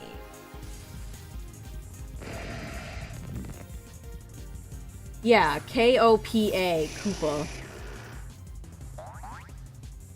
Who got like retroactively erased.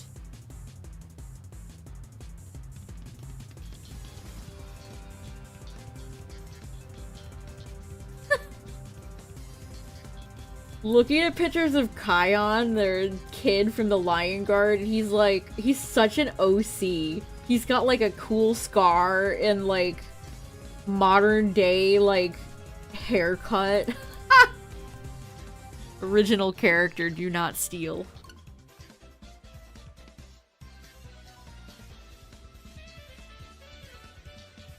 I know that Lion Guard show had Dan and Phil voice, two gorillas. That's all I know about it.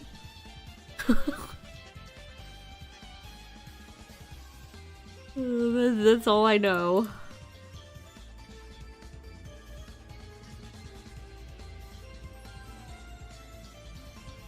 Oh man, here's a movie. Again, this is not a Pixar movie, Google.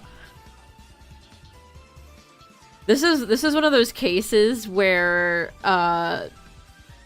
the DreamWorks Madagascar was just 1,000 billion bajillion times better, but does anybody remember The Wild?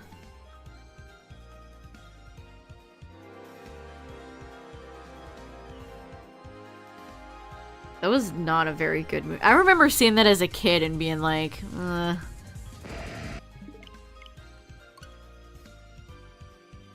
The Wild as in the Disney movie. No breath of. None of you remember this movie, chat? What? It came out in 2006. It was like their Madagascar. They literally go from New York City Zoo to Africa. Exactly like Madagascar.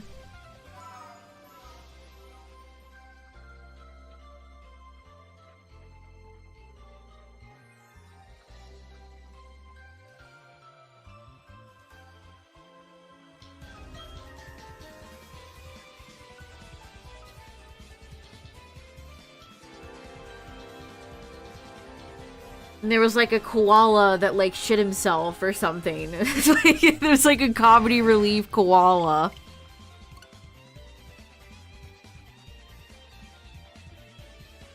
And it was just not nearly as good as Madagascar.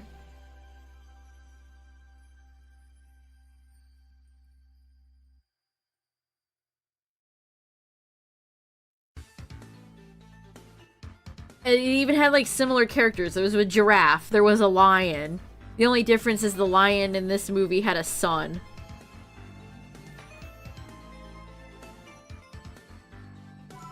What's up, Zarok? I can't believe y'all don't remember The Wild.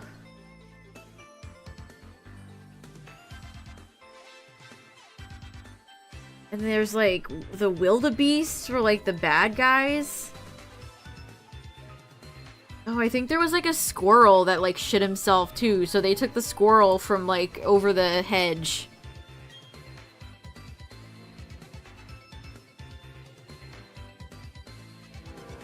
The giraffe looks hideous.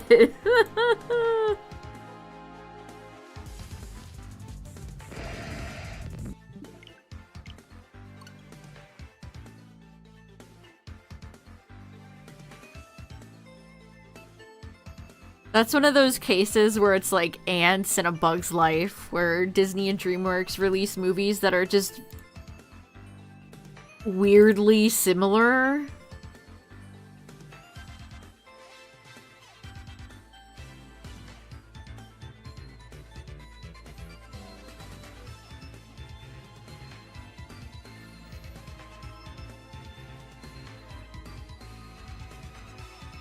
Remember the era of all the Penguins movies? Shark Tale. You don't like Will Smith fish and Puffer Fish voiced by Martin Scorsese? Oh man. Shark Tale is such a weird movie.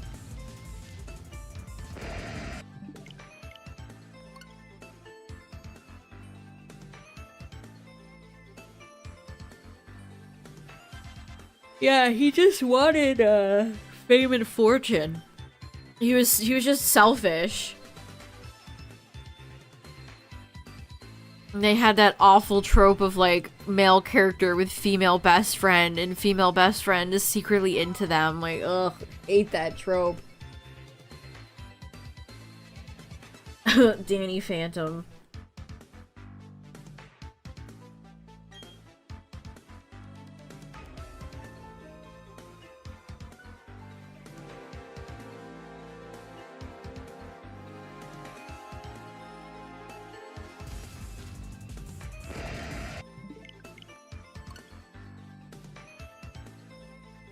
I am fine. How are you?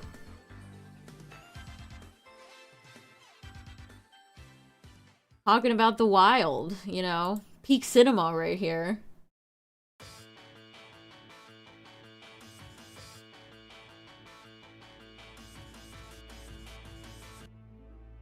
Hey, why did that just stop playing?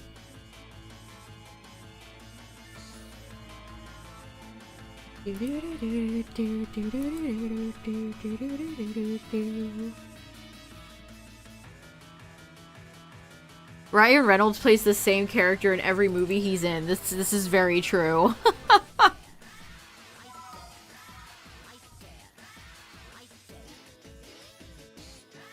That's I almost like am not like Moana 1 was fine, whatever, but like I really don't need to see The Rock's character come back and talk about tweeting again.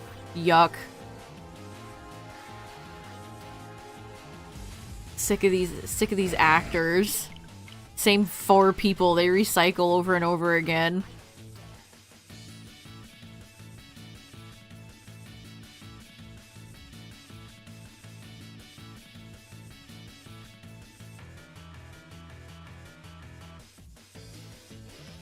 It's a Disney animated movie, so he can't sneak his tequila in there.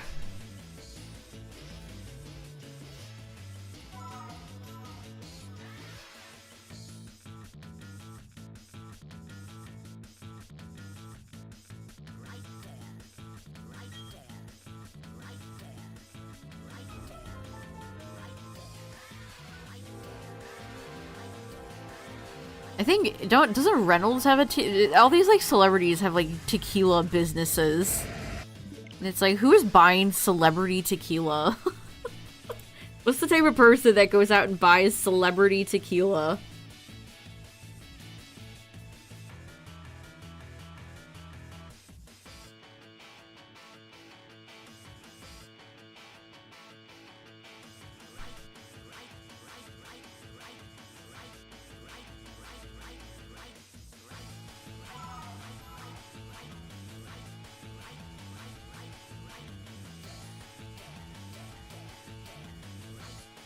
Oh, I guess this isn't Pixar. You want to know my hottest Disney take, chat? I don't like Wreck-It Ralph. Did not really like that movie. People are like, it's so good.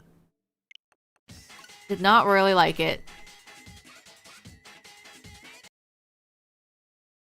YouTube, why are you buffering, friend?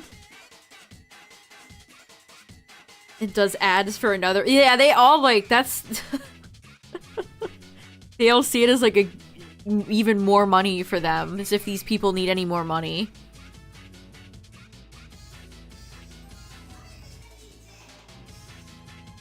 I don't know. I don't like that annoying little girl character, whatever her face is, Vanellope.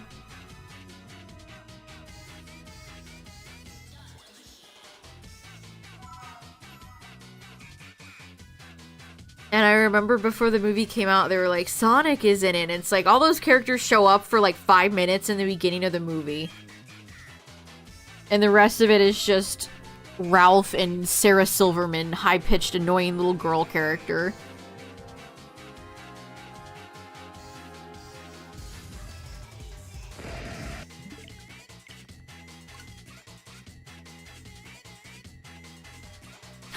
I do like that one. The sequel, yeah, I've never seen the sequel. But that one part where Ralph looks at, like, a wall of mean tweets, and they're the most hilariously, like, tame, silly things you've ever seen. Since it's a Disney movie, it's not like you could have somebody say that, Ralph, kill yourself. They can't say stuff like that, so... It's like, Ralph is stinky and bad. Ralph is lame. I'm gonna say it. I think Ralph is lame. Which in that movie, doesn't he like Rickroll? And they have that awful like Disney princess. It's just, it's like, look at all of Disney's franchises. We own Star Wars and the Disney princesses.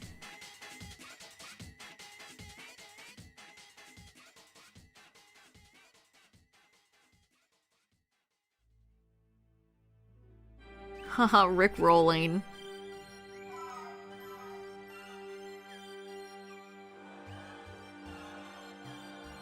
Hilarious.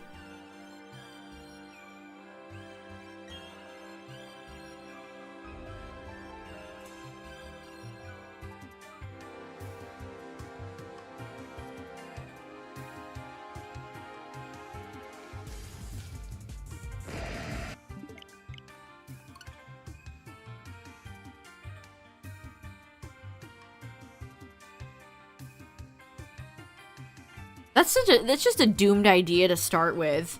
How do you make a movie about the internet in like good? That idea was just doomed to begin with. They should have just kept it with video games.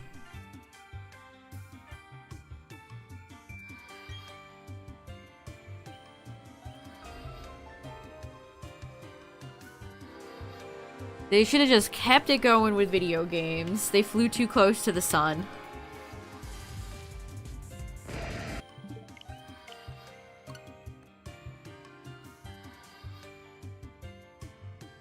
Oh, I heard they're making another Ready Player One. Yuck. I saw Tracer and I clapped. That's like, it's the epitome of that awful, oh, it's the Iron Giant, you guys. Wow. I saw Master Chief and I came. It's Mecha Godzilla. Ugh. Dreadful book, dreadful movie, dreadful everything. Yeah, I know about his poetry. Fucking dreadful.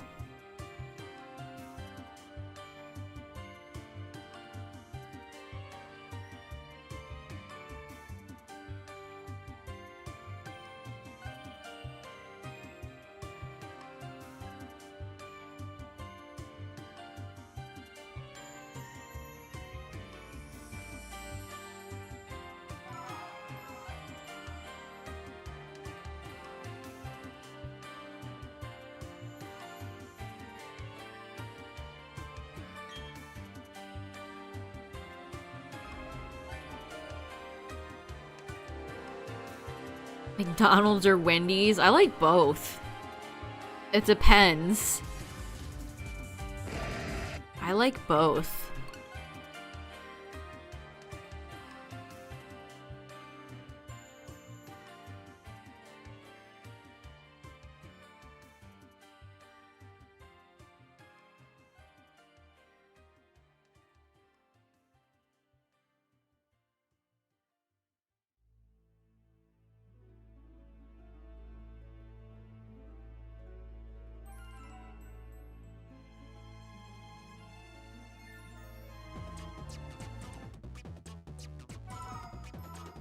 At 2 AM, I ain't ordering shit because neither of them are open. Back in the day, they used to do, like, long hours, and I feel like after COVID, everything closes so early now.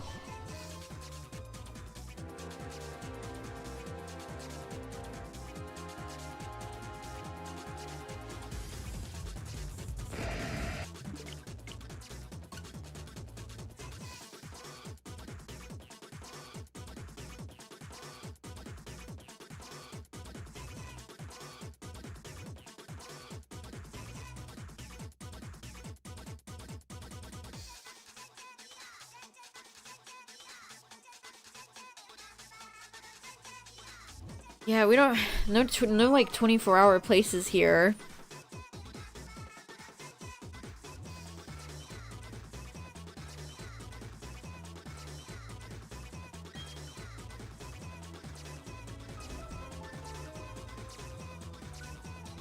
I enjoy their chicken fries.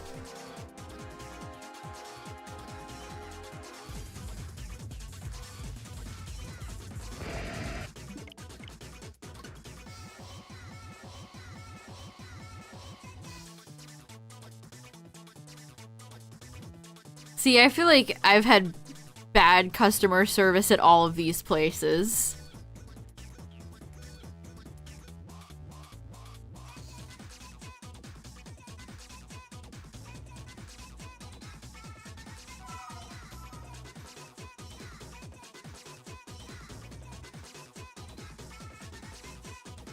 Again, it really depends on the place, the actual, like, establishment. Like, there's a few McDonald's in the area, and one is consistently worse than the other one. And they're both McDonald's.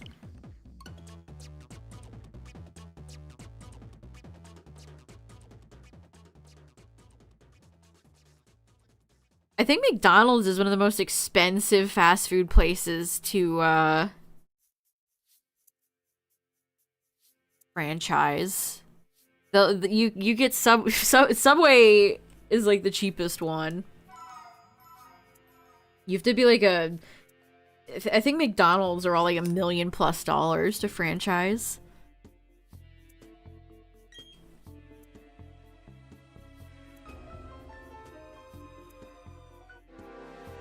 I mean, number 14, Burger King foot lettuce.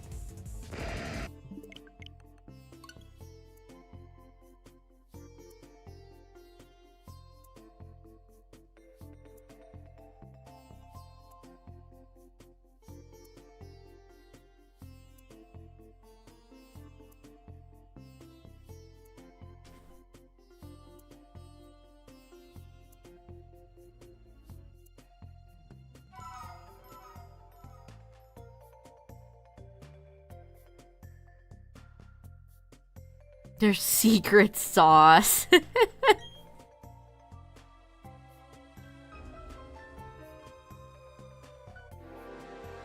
Who doesn't want their french fries with a side of dirty mop water? Delicious.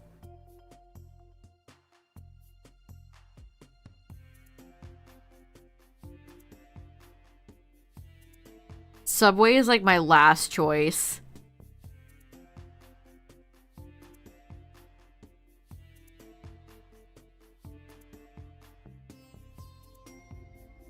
Lore juice is the flavor enhancer.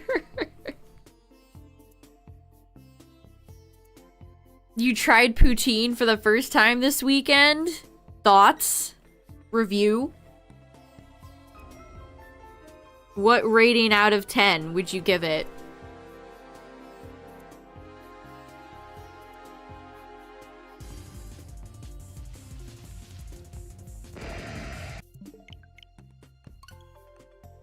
It was shitty poutine. Where did you get it from?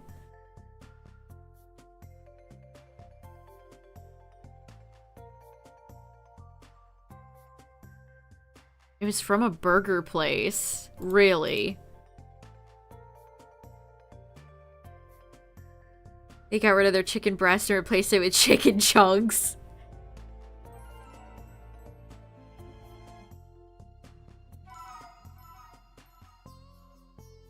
Were the curds squeaky?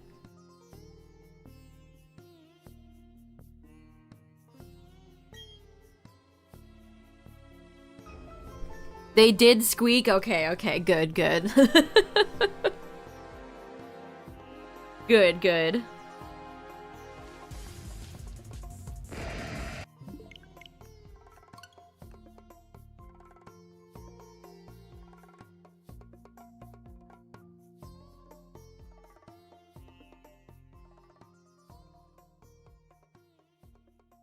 Like, I'll try poutine, it sounds good, but at the same time, how is that gonna beat, like, ketchup?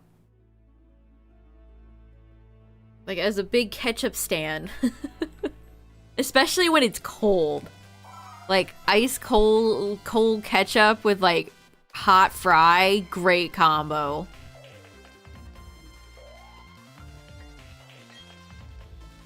Yeah, sometimes barbecue sauce is good. Chick-fil-A Polynesian sauce.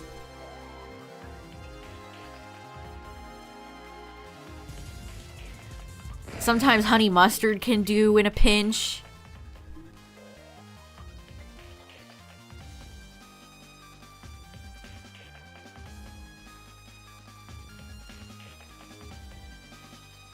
Costing 13. You can say that about all fast food now, though. Like, the prices of everything is just insane. Starting to cost you the price of, like, a sit-down restaurant. Or at least what you sit-down restaurants used to cost. Y'all see what's happening to Red Lobster? Private equity strikes again.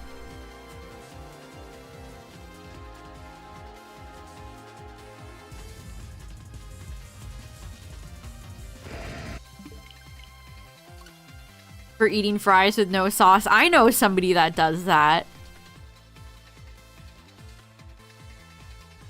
I love sauce. I gotta sauce it up. For me, personally.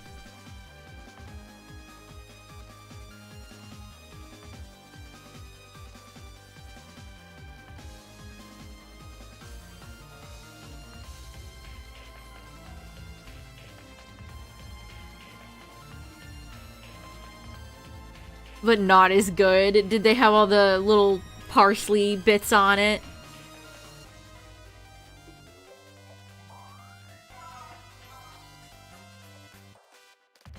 Your favorite frozen pizza, and notice the price rose by 54 cents? Jeez. That's a steep increase. What brand, Cacturn? I'm curious. I like Red Baron the most, if we're talking frozen pizza. Good night, Zarok. Have a good one.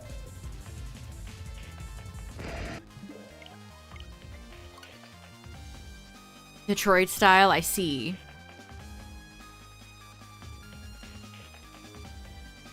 Your favorite pizzas got discontinued after COVID. Oh, that sucks.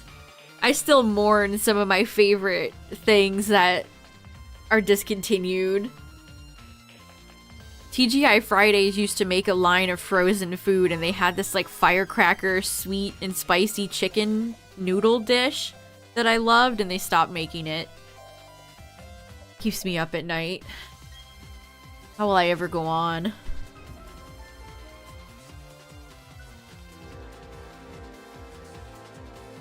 Tostitos. I tried the Tostitos orange chicken pockets. They weren't that bad, actually. I dipped them in a little bit of duck sauce. Not bad. Although, you have to be really careful because Totino's pizza rolls can absolutely incinerate your mouth. You better damn well let those pockets of lava cool, otherwise you're gonna get sent to the Shadow Realm. And by Shadow Realm, I mean you're gonna burn the ever-loving shit out of yourself.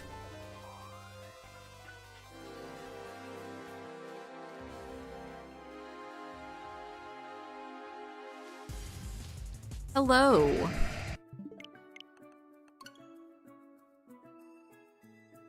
So they're like a practice in patience.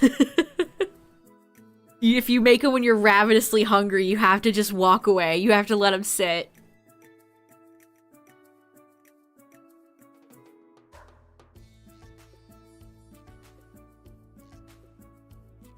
Yeah, Hot Pockets. Honestly, a lot of pizza stuff is like that. You gotta have patience.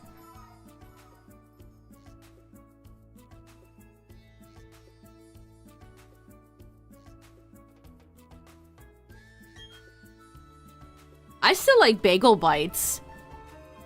Honestly, I might like bagel bites more than like Tostinos. You can't go wrong with a good bagel bite.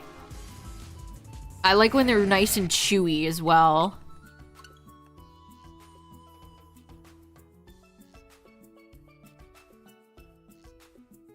I kind of like microwave pizza like that too, on the chewier side. I don't have the patience to put it in the oven for like 40 minutes.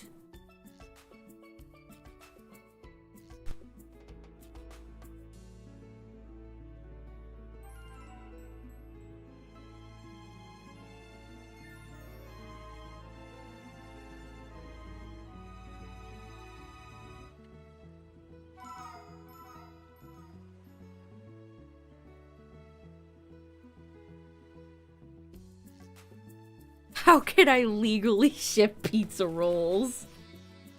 Oh, I can't imagine what a nightmare it is to ship, like, perishable food overseas.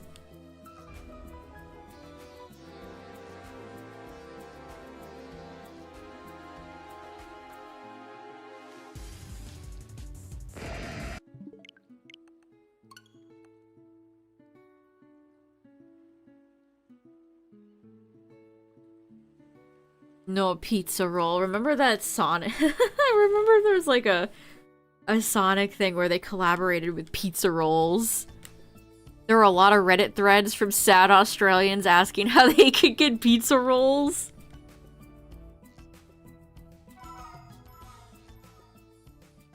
Theoretically, you could probably make them your own, like, yourself, right?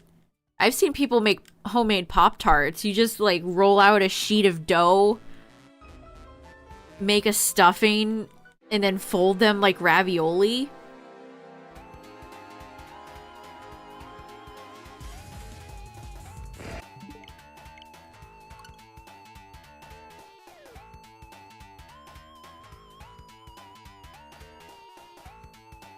Man, you want to know something that's good, chat? Fried ravioli. Fried ravioli is so good. There's this brand I like to get at the... I can't even remember what the brand is called, but they make such good fried ravioli.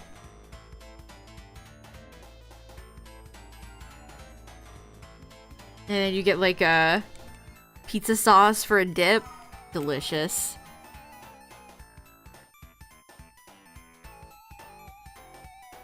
Okay, well, like, fried pickles are more fair food. Fried ravioli you can get at the grocery store if you look for it. Yeah, it's just a ravioli with breading. They're really good. And if you have an air fryer, you can just stick them in the air fryer for like 8 minutes and they're done and it's great.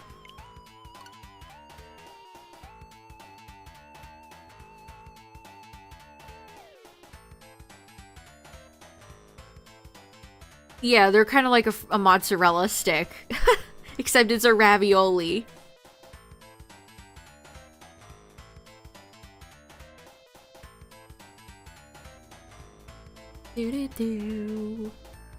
See, don't those look delicious? Fried ravioli is so good. Let me look up the brand I get. What is it called?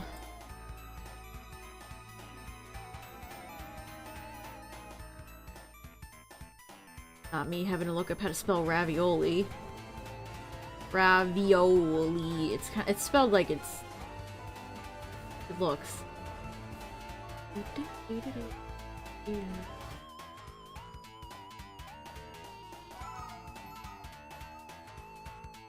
I think I've gotten it from Walmart before too. They sell it in like a big bag. Farm Rich. That's the brand. Farm Rich Ravioli. Toasted.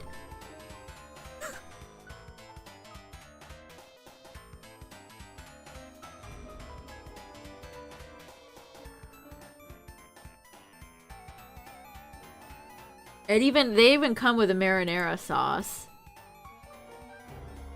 It's perfect.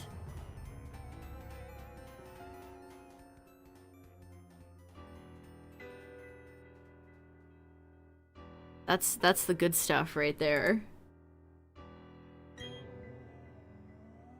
The Wicked Noodle.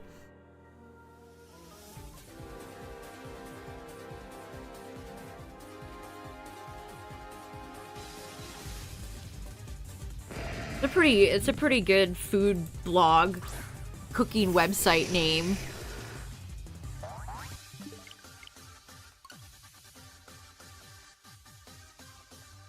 I wish there was more yakisoba or like dry noodles instead of soupy ramens. Like, I like a good chicken ramen every once in a while, but I really love yakisoba. And a lot of the brands we have here are kind of not great.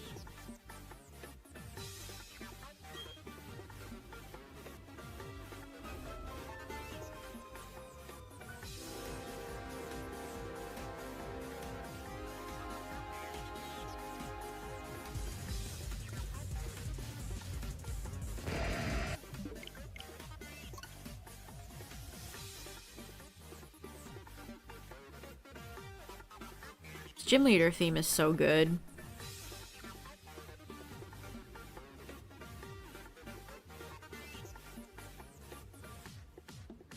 I'm not... Like, mozzarella sticks are tasty, but sometimes the cheese can almost make you, like, choke. Sometimes the cheese is so stringy and gooey, it gets stuck in your throat, and I hate that.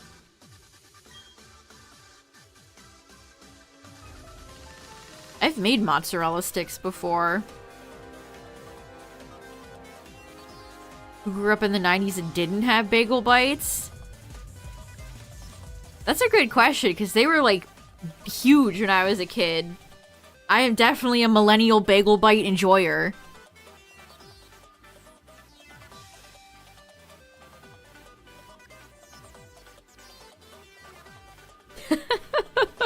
Gonna update all my profiles. I am a millennial bagel bite enjoyer. I mean, you could go out and buy bagel bites now. They're tasty. Although, get one of the bigger packs because the small one comes with, like, nothing.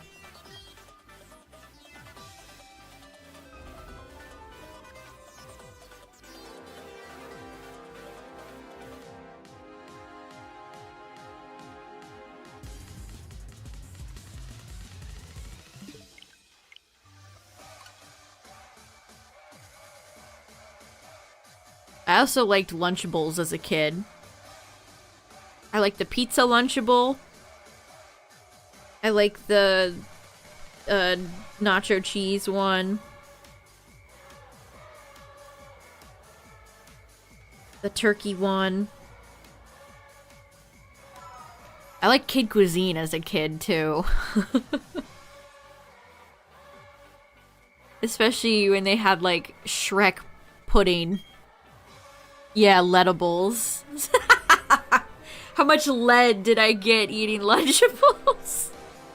Ah, yes, delicious lead. Yay! How did they know? That's just what I wanted.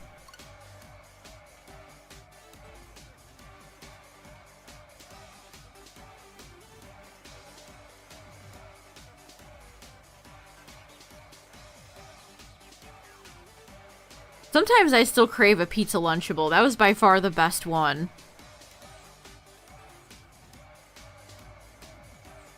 Yeah, to struggle how much, the lead is competing with all the microplastics.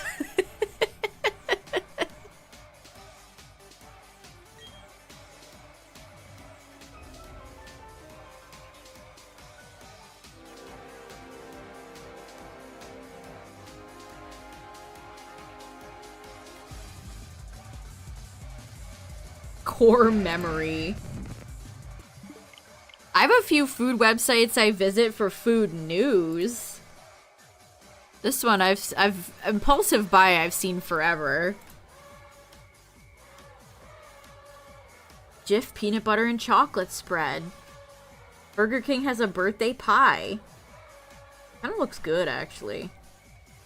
So there's that one, and then there's this one.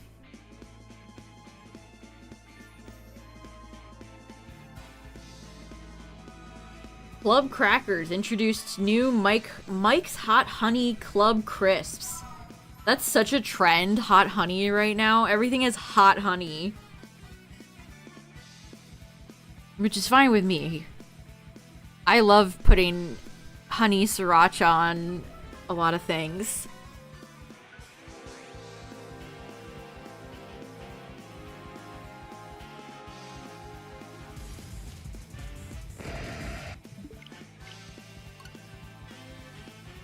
Yeah, Cacturn, I've noticed that too. Chili lime.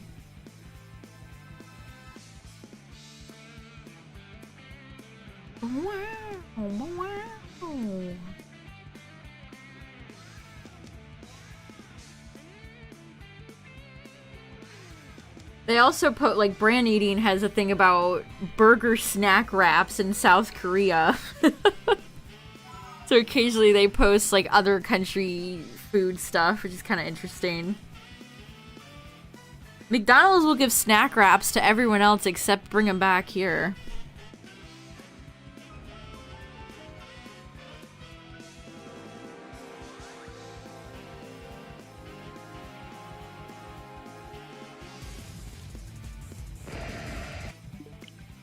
Can't remember the name of it. That's so frustrating. I have a few old games I played as a kid that I cannot think of the name of for the life of me.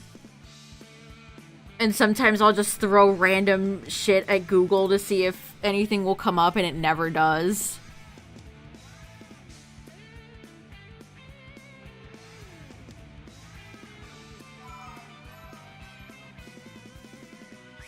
It was a game I played as a kid where everything was like music. The whole like building was built out of musical instruments. I cannot remember. I cannot remember what it was called. You would go through the different music rooms and everything was like, all the architecture was music instruments.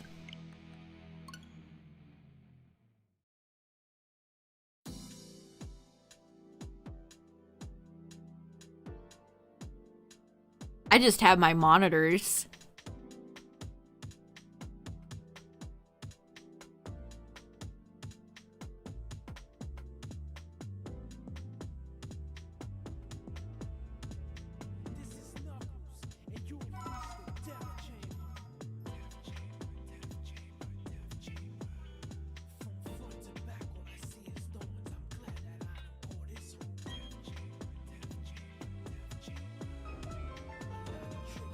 I played Poke Rogue again the other day.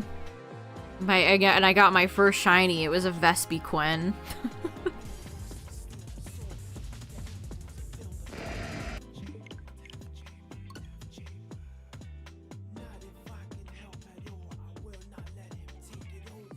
Oh, Knuckles songs are all so good.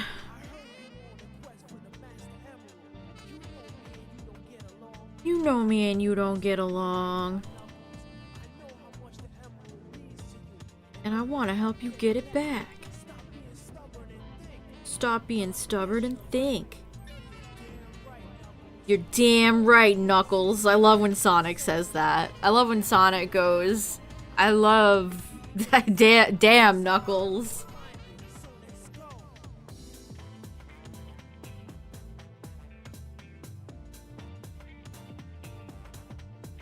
Yeah. The Poke Rogue stuff is... I saw that guy's note, and as soon as I read it, I was like, something weird is about to come out, and oh, yep, mm-hmm.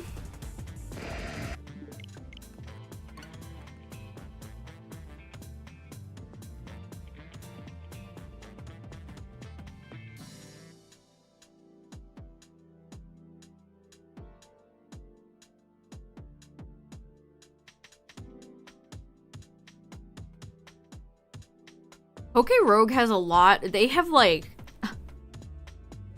In one of my runs, I got the DNA Splicer, in which you hear DNA Splicer and you're like, oh, so if you had Kyurem, you could get Kyurem. Yeah, no. The DNA Splicer in Poke Rogue allows you to fuse any two Pokemon together. So I fused Latios with Lapras, and it essentially turned Latios blue. Pokerogue has a lot of things about it that I find personally frustrating. The RNG can be real ass. I've had multiple runs where I have a Mega Band or a Dynamax Band, and when do I ever get Dynamax Mushrooms or the appropriate Mega Stone? Never. I literally had a run going earlier with a Glade, and do you think I ever came across Glade's Mega Stone? No. I'm like 200, I'm in Endless, so it's like 200 floors deep. And where's Glade's Mega Stone? And if you go through the regular mode, you know, your rival has super mega ultras fan-made Rayquaza, and it's like, you get nothing. Your RNG is shit.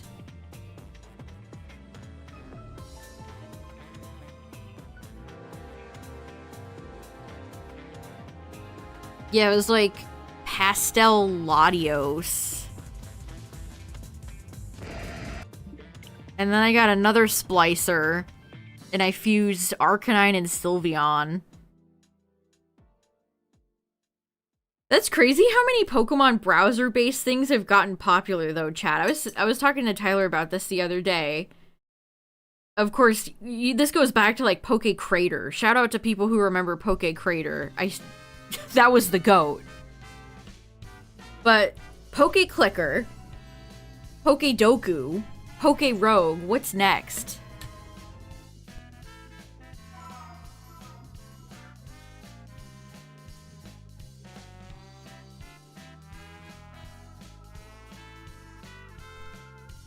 What is the next browser-based Pokemon experience?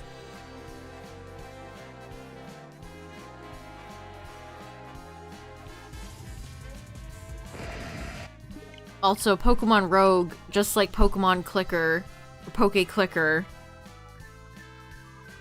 if you're having a frustrating time, there's there's ways you can make it easier on yourself, since they're browser-based. Yeah, Pokedoku, I don't know. I was really into it for a while, and then I just kind of got sick of it. It doesn't help that the people who run the Twitter are really annoying.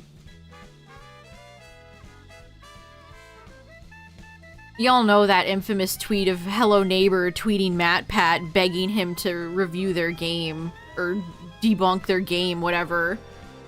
Take that energy and multiply it by 1,000 with the Pokedoku Twitter.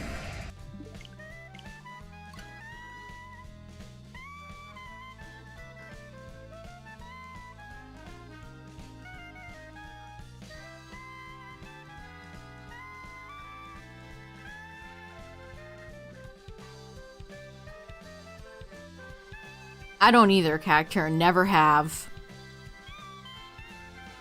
Never have. Shiny Darkrai is your favorite? I like Shiny Darkrai a lot. Maybe not my favorite of all of them, but still quite a good one.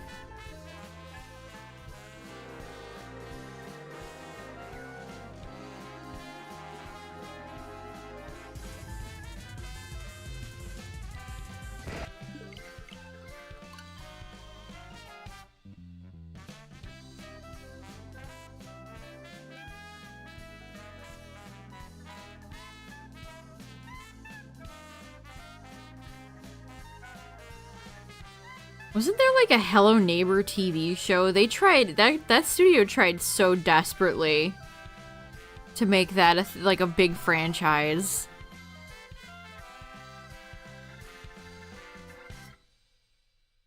I feel like I've seen Hello Neighbor merch at Target. Who would even want to buy that? What kid wants the creepy neighbor to own that? Hello Neighbor is basically like horror games for kids, mascot horror. Think of it like a Poppy's Playtime, Five Nights at Freddy's. It's an interesting story because Hello Neighbor started off at a very early stage of development, and what those early stages were, it was actually kind of interesting. You basically have to break into this neighbor's house and discover his secrets. And somehow, and I've never seen this happen with any other game, each new version of the game was worse. So when it originally came out, I thought it was pretty neat. And then every subsequent, like, they just kept updating it and making it worse. I've never seen that happen before. And the final product was just a buggy, empty, shallow game.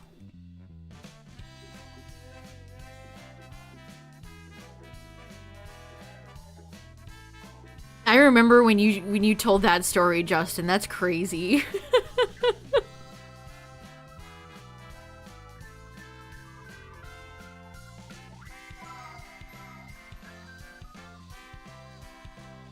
Huggy Wuggy isn't even like of all the plushies for somebody to have. That's wild.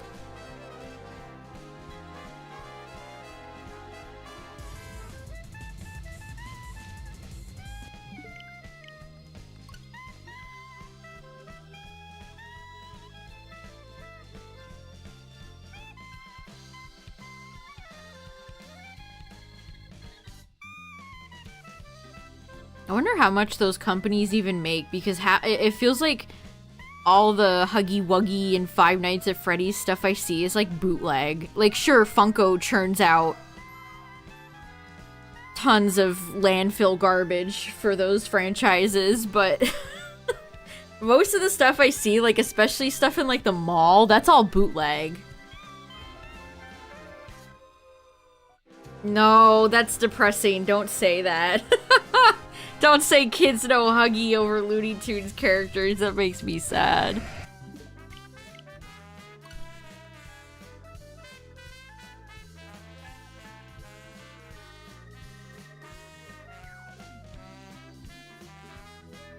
What do you mean by naked Funko, Justin? As in outside of the box or like the inside of it?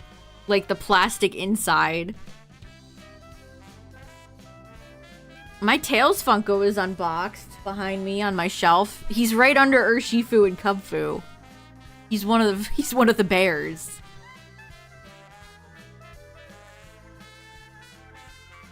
Yeah, Funko definitely appeals to your casual fan.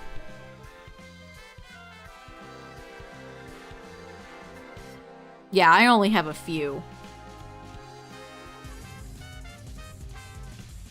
And U2s are like the spiritual successor to them.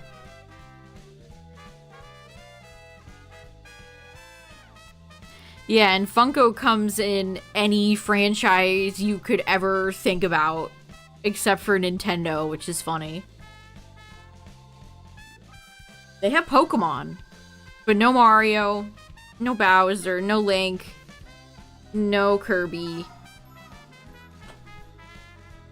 Man in his 30s. Oh, hey, you like that franchise, right? Here you go.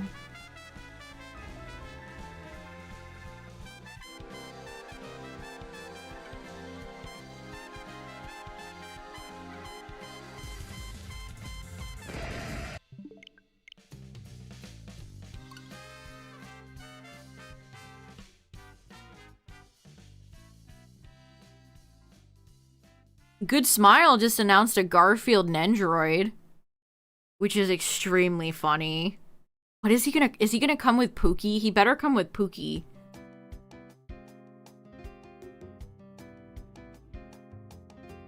And maybe Odie.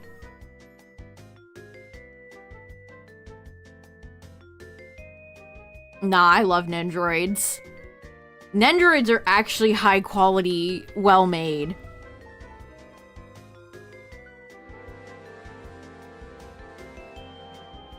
The Nendoroid Reshiram and Garchomp are great.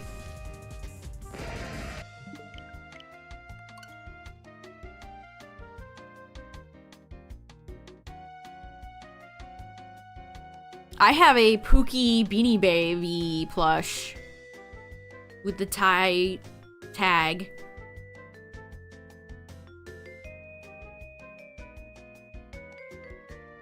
Yeah, I mean, if you're not a big fan of, like, chibi, I think Good Smile does it better than others, but if you just don't like that style, then yeah.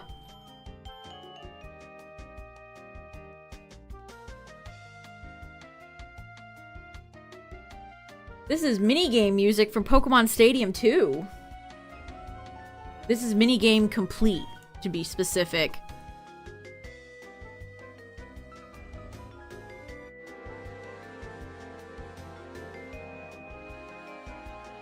Why is the Garfield movie even about, like, Garfield's deadbeat dad? That was never anything the comics ever got into. Like, Garfield has parents. But, like, who gives a shit about Garfield's dad? What a strange... What were they going for there?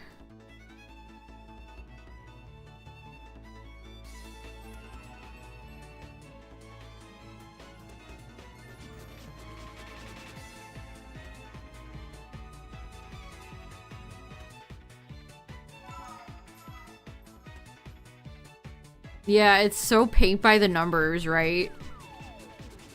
And there's even that scene in the trailer where Garfield scratches his ass and then Dad Field scratches his ass and it's like, oh. It's funny because that's not how parent-children things work at all. But that's always how they're portrayed in movies for some reason.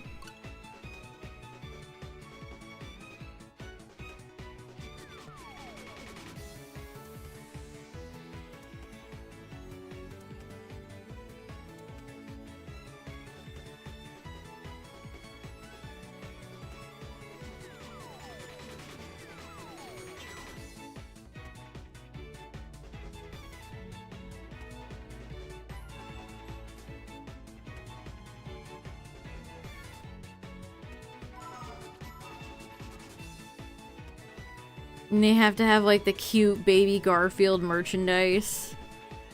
Yeah, the ass-scratching gene must have, you know, the most famous of all genes that get passed down.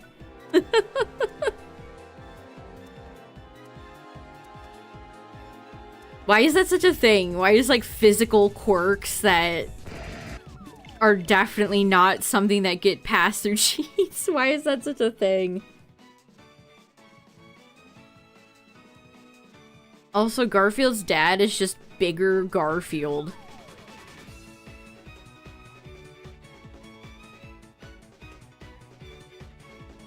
Animated, there's nothing animated movies love more than making the parent and child look identical.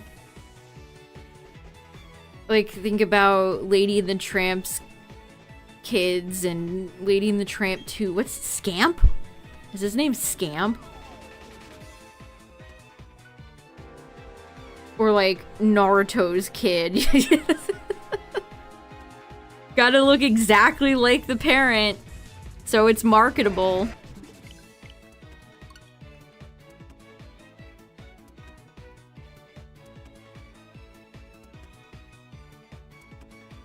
Yeah, did they, like, Garfield has a cast of characters, and none of them are in the movie.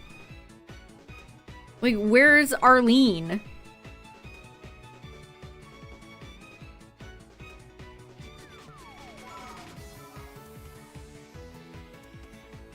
Yeah, where's Normal?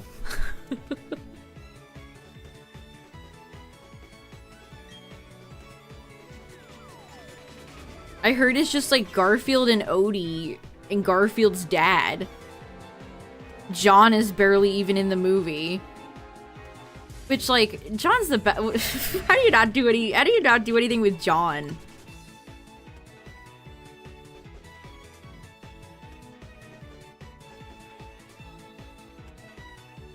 Is that a what?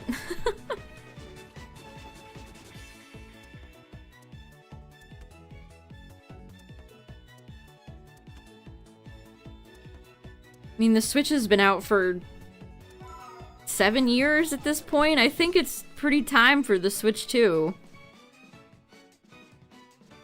Garfield was raised by his mom in a pizza. Yeah, it doesn't... They don't care about any of the Garfield canon.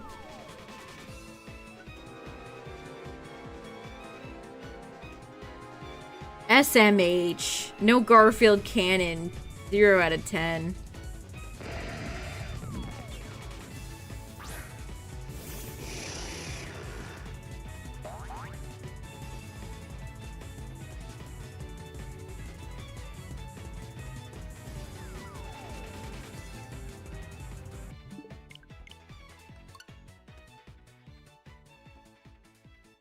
From all the things we've heard of rumors from the Switch 2, it should.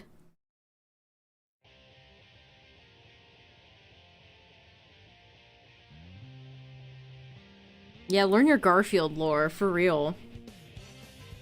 It's like what I said earlier, chat. It's just a generic family movie with Garfield's skin over it. They sanded down all of Garfield's sassy, rude edges, so he's just completely bland and as marketable and as appealable as possible.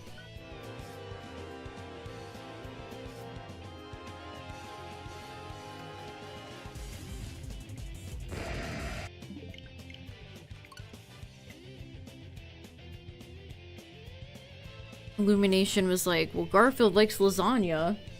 That's it. That's all we need.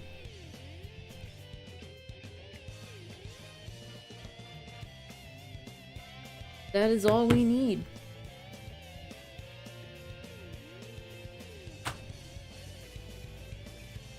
Garfield did used to smoke a pipe. Garfield kind of went through what Pikachu did in a way. Garfield used to be fat.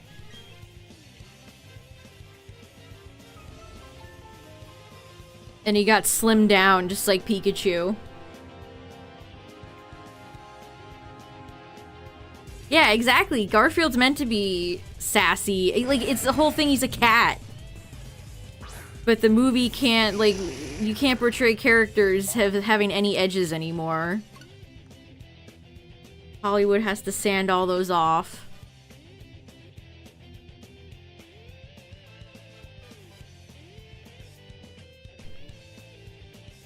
I disagree on that one. The 3DS is such an overrated console. 3DS doesn't have Pikmin 4, it doesn't have Breath of the Wild, doesn't have Kirby and the Forgotten Land.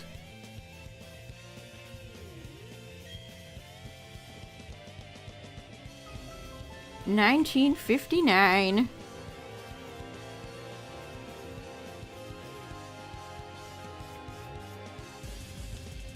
Yeah, it does have Hey Pikmin. Oh.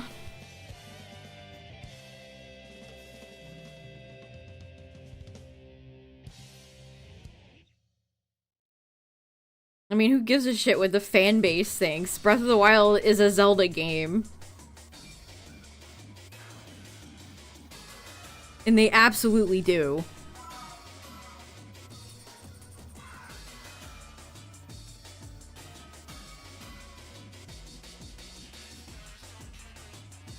As a Zelda fan myself, it's one of the best. It's not my absolute favorite, but... I mean, honestly, it is pretty close. Breath of the Wild, not Tears. Tears of the Kingdom hype died down because it wasn't a very good game.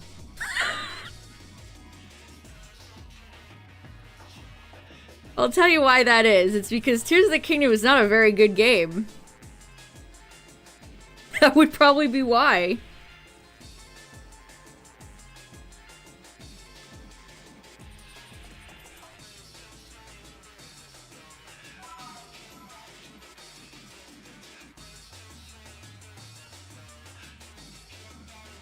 Secret Stone, Demon King, Imprisoning War, six years, and they cooked up that dog shit ass story. What a shame. Oh my god, that Lego set is so much money. You can either buy a new Nintendo Switch or you can buy a Lego set.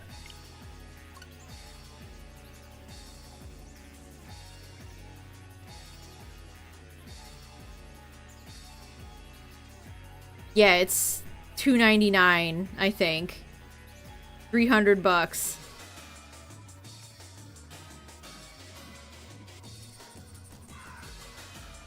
Breath of the Wild clears Wind Waker.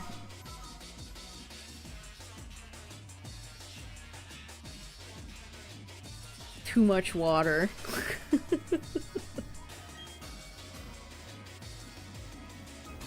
Here's stinky, though. I mean, it's still a well-made game. Yeah, it's $300 dues. Well, if I saw somebody complain about the price of it, and then instantly everybody in the comments was like, well, you see, actually, Lego manufacturers, and you're paying for, like, the product makers, and, like, it's too much money. It is too much money.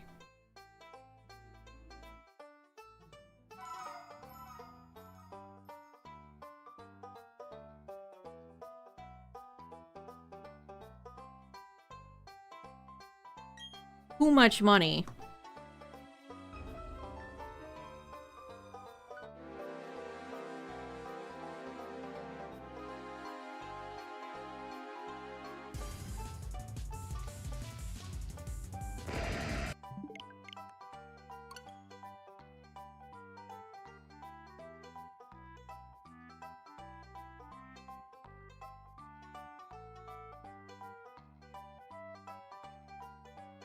I'll never forget playing through Breath of the Wild for the first time. What an experience.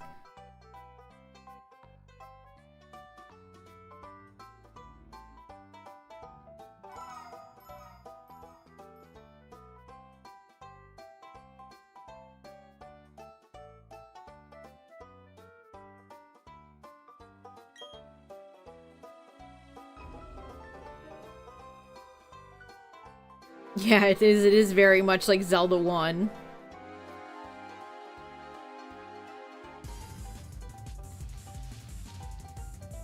If they didn't spend 6 years dicking around with their physics engine and writing a decent story and crafting decent dungeons, we could have had a conversation.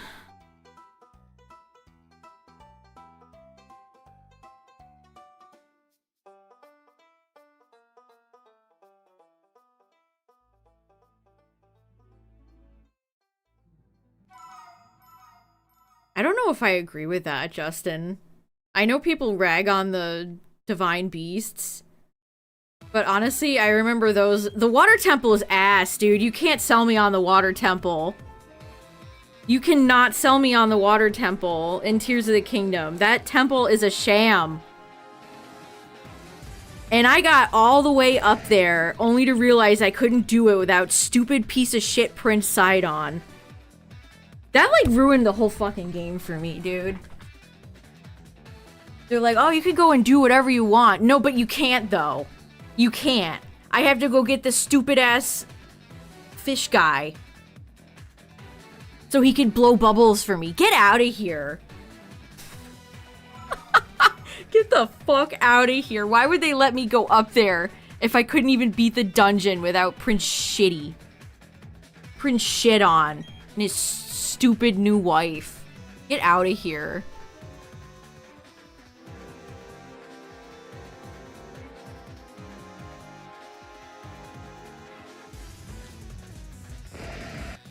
I don't think the Wind Temple was that impressive either.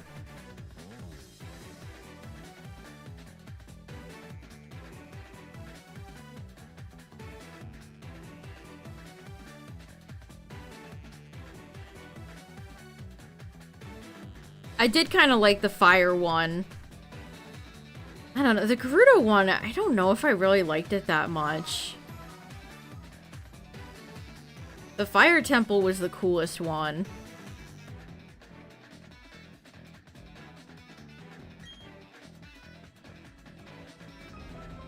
Yeah, it's like, you damned if you do and you damned if you don't. They took a big drastic difference with the franchise, and some people are like, yay, and some people are like, nay.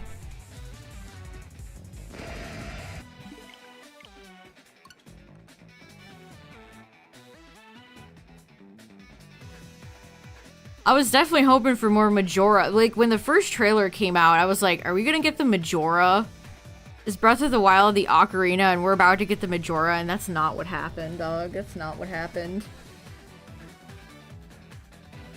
And all the lore inconsistencies, characters not remembering you from the first game, from Breath of the Wild.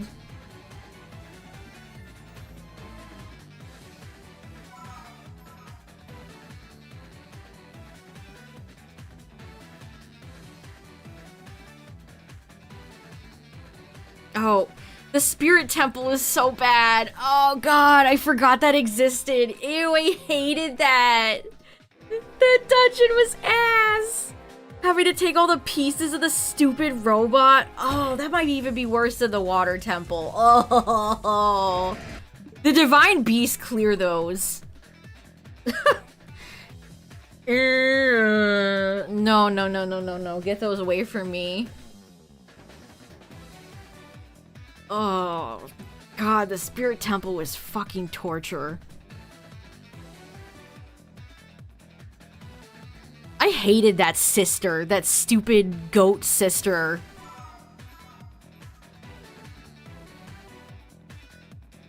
Get her ass out of here. They actually, like, expected you to feel bad, like, when she dies at the end. I'm glad she died. Get her out of here. Her and her stupid Goat King brother. Flops. Absolute flops.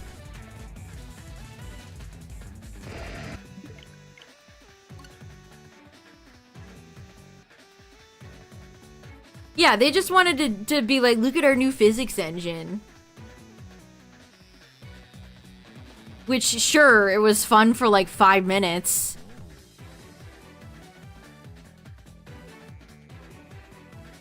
Oh, and all the temples or not the temples, the shrines are still like the same aesthetic and everything.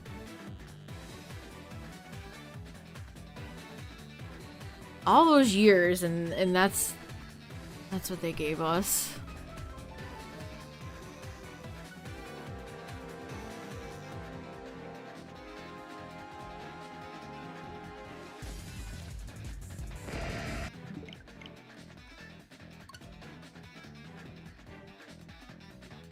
It's insane to me that they looked at how you can view the story out of order in Breath of the Wild and were like, let's make that and have it even worse in Tears of the Kingdom.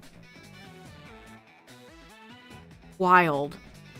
Some of the scenes, if you view them in a specific order, it actively, like, makes the story worse.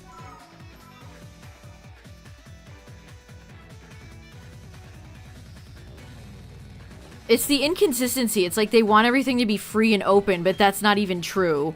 Case in point, me going all the way up to the Water Temple only to realize I can't beat it because I don't have Bubble Boy.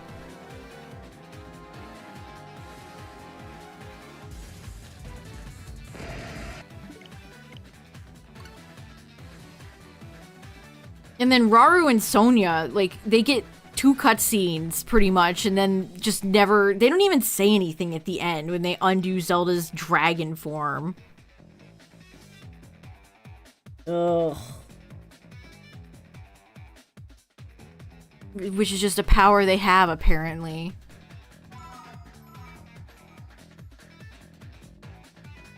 It was repetitive. Like, Majora is so unlike... I mean, it's alike and it's so not alike. Which is what makes it unique.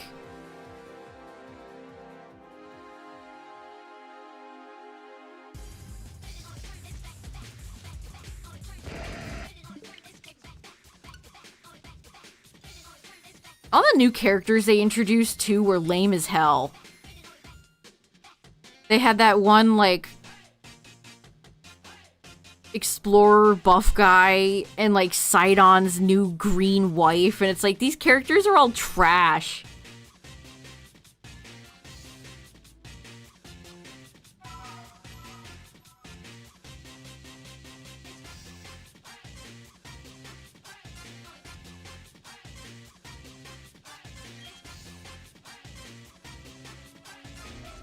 And what was that with like the Gorons too? Why did Yunobo have like a luchador outfit?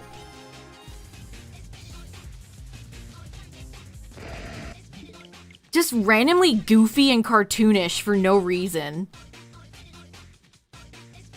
It's crazy how the original champions absolutely clear any of the bozos from Tears of the Kingdom.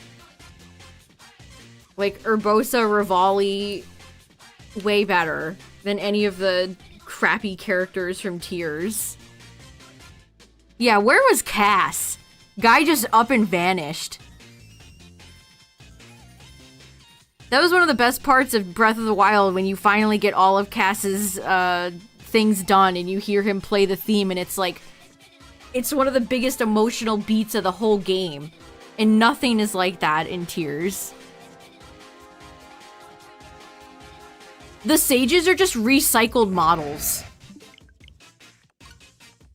It really just feels like they're recycled models that they put a mask on so you wouldn't notice.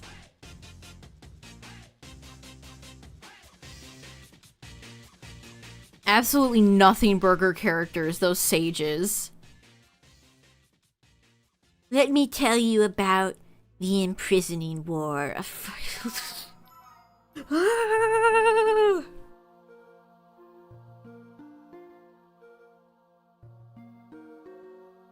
I'm glad a lot of people seem to agree that that game is just sauceless. Absolutely dropped off. More people seem to be going back and rethinking their opinion on the game.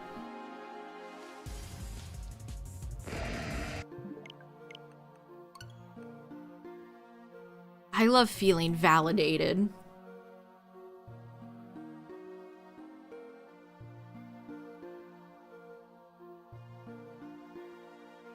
Like, everything I like in Tears is just for Breath of the Wild. Like, exploration and items and solving puzzles, that's all in Breath of the Wild.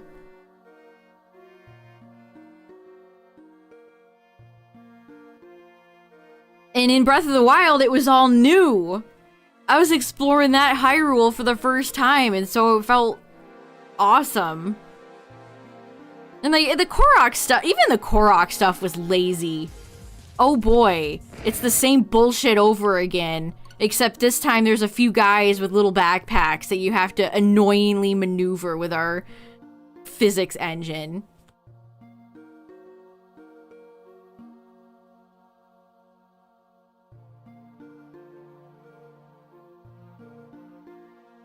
Yeah, but once you go to like a few caves and wells, they're all the same. It's like, I really enjoyed the depths until I realized it was all just the same damn thing. I was one of the, I was down there when everybody else was playing through the main, like, above ground, and in the sky was lame too. There's just no variety, it's just all the same.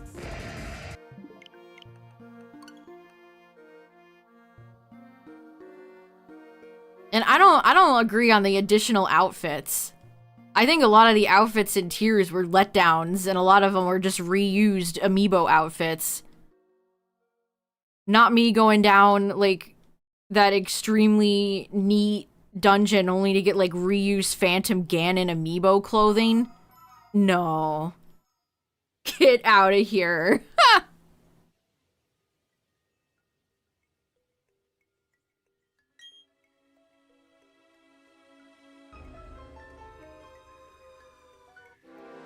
I was so blown back by that. I'm like, this is just amiibo armor. This is just dead-ass amiibo armor. I don't think any... Man, like, the new... And it's like repeating with, like, shooting the rabbit that rupees pop out of.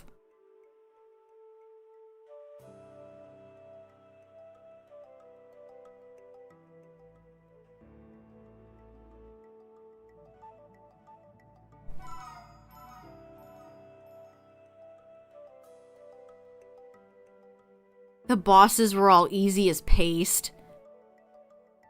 It's like they saw people struggled with, the Thunder Blight, and we're like, let's make all the bosses in this game easy as absolutely can be.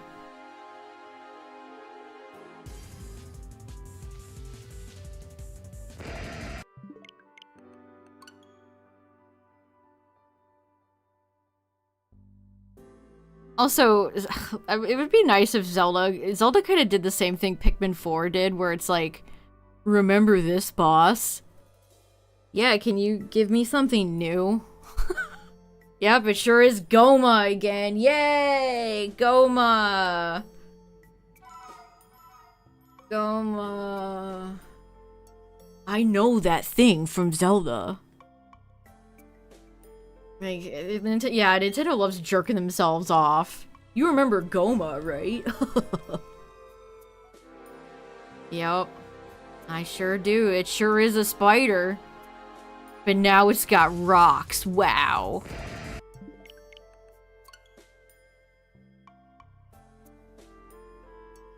Oh, and the water temple boss was so obnoxious. It's an Octorok, sort of.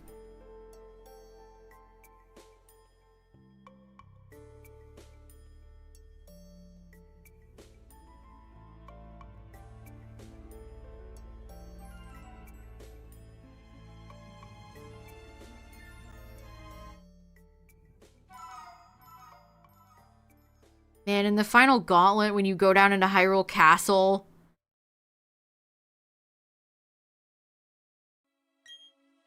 just wasn't as cool as I thought it would be. Like, the Ganon boss fight with the HP bar was cute.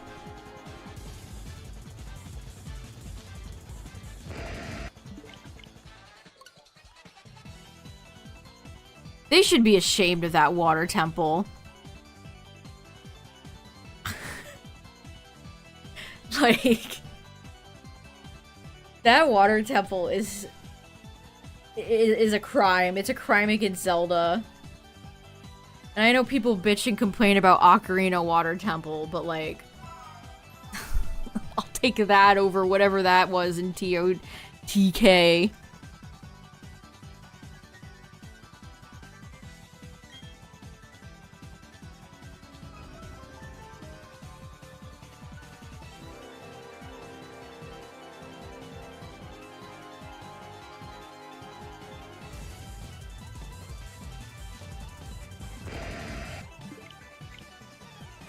Honestly, my favorite boss fight from Breath of the Wild was probably, like, Koga.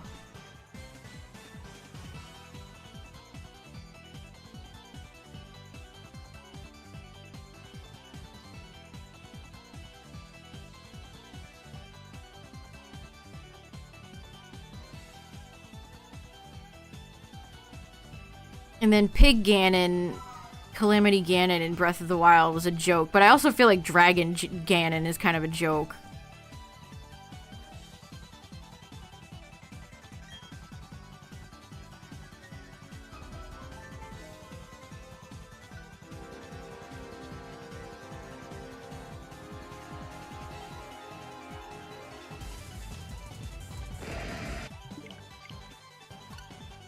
I did like fighting, the Gleeoks. Especially the ones to get the Sage upgrades.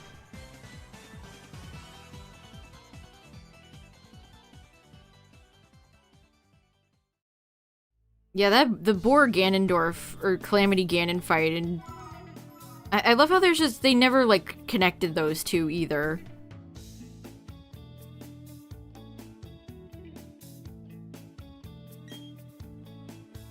Yeah, the Gleeoks that were, like, 500 miles away from anything, so you had to... First step was to build a flying contraption to even get over there. I did not like finding all the Sage upgrades, though, because it's the same problem I had with, like, PLA and the Spiritomb Wisps, where it doesn't get marked off on your map which ones you went to, so if you don't have the hindsight to mark it yourself, you're gonna end up going to repeat places. I don't understand why these maps are just not built with this in mind. If you're gonna have a lot of collectibles, have that show up on the map.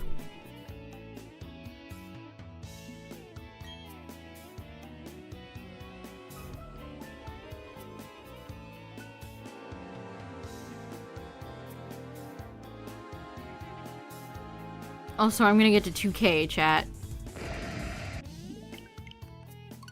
Darkrai NBA 2K.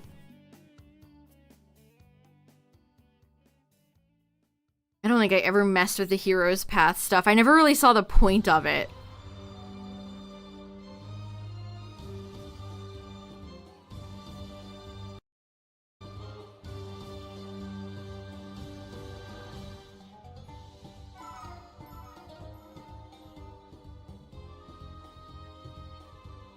Like, I guess you can see where you went, but it's like you look at it once and it's like, okay, that's interesting. R/mildly interesting, and then you move on. Like, instead of crafting something like that, have where your things are on the map.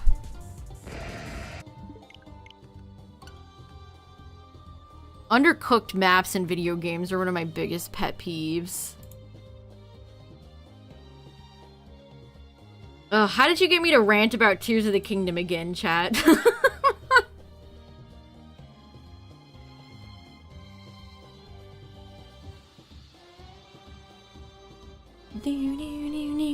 Yeah, it's just all the reused assets.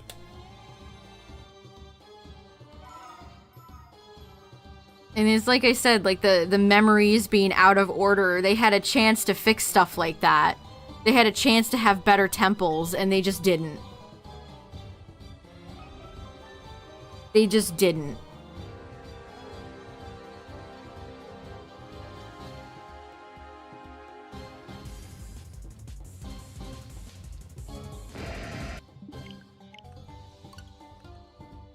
And then they didn't release any other content for it, which is mind-blowing. Nintendo certainly works in mysterious ways.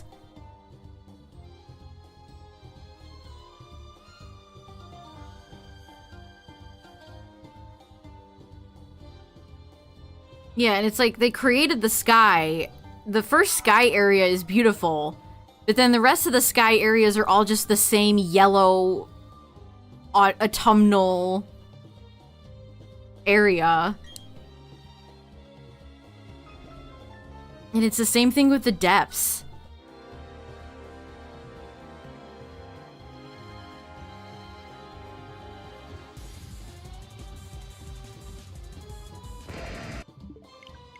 No, I never played it. It's because I have Breath of the Wild on my Wii U.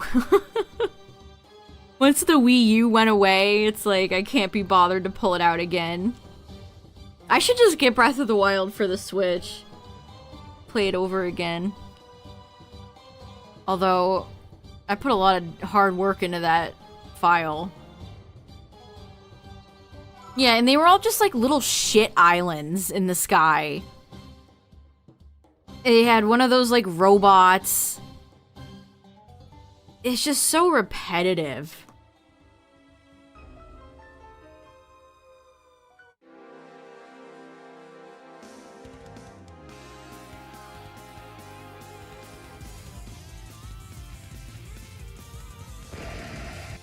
I feel like Syndrome. Instead of you caught me monologuing, it's you caught me picking apart Tears of the Kingdom.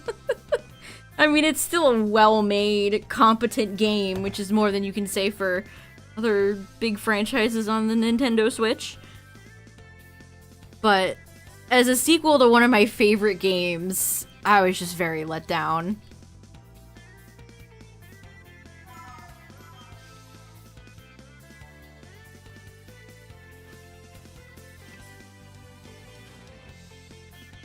I also don't think I like the tutorial intro as much in Tears as I did with Breath of the Wild. I mean, the tutorial in Breath of the Wild is maybe not that great either. Alright, 1990. Maybe 1993 will be the one, haha.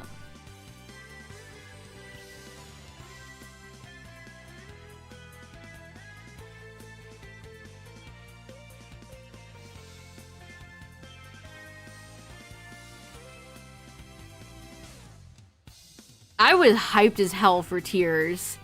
That one trailer still gets me hyped, even though I don't love the game. Like, I could go back and listen to that trailer and it's like, yeah! Like, that was a hell of a trailer. I'll still go back. I'll go back and, like, pretend like I got a better game out of it. I'll go watch that trailer and pretend like I got the game I actually wanted.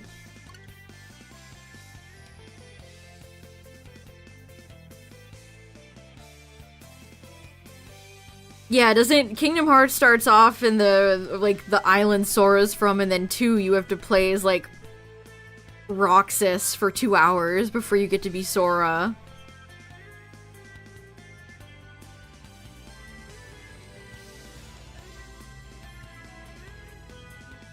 Yeah, I wish they had cross saves. Sora! I like when Sora goes up to Froyo. My favorite villain, Froyo. Frollo. And Frollo goes, I know what you are. I know what you are.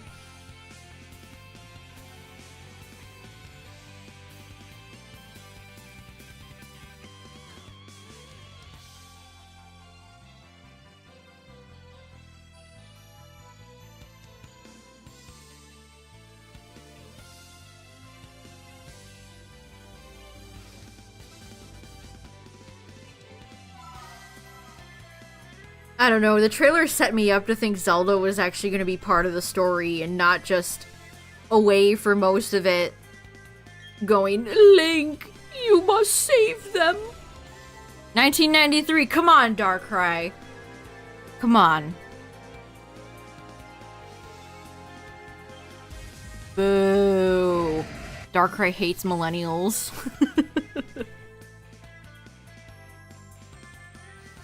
Link, you must save them. Link. Save them all, Link.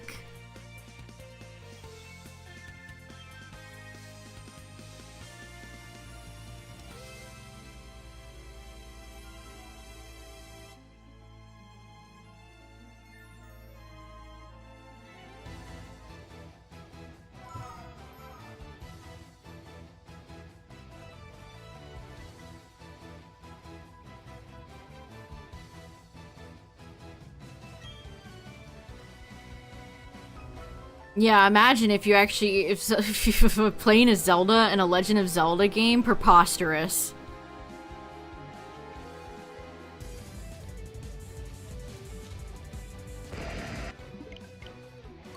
Not on Anuma's watch. Thank God it didn't. Thank God that that game did not win. That was such a great year for games that I didn't want to see win, not win.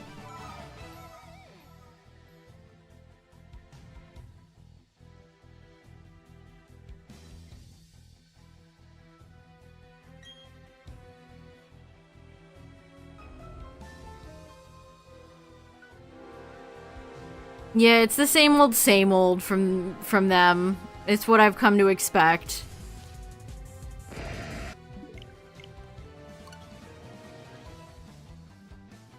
Starfield was nominated for one thing. It wasn't up for Game of the Year. It didn't even make it into Game of the Year.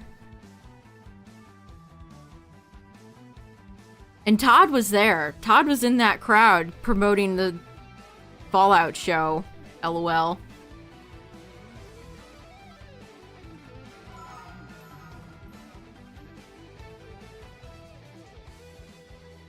A pity nomination.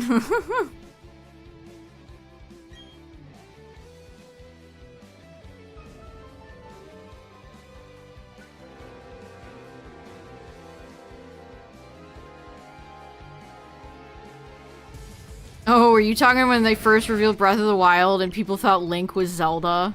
Or a girl?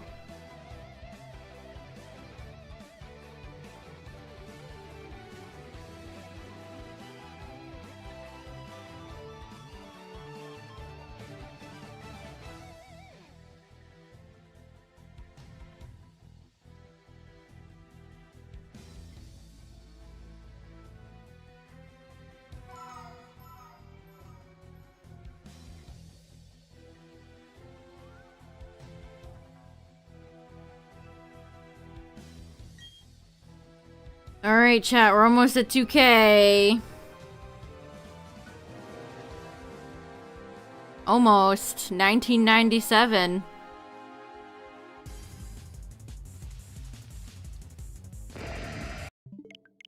Big year for Pokemon. 97. Oh, it's Plock time.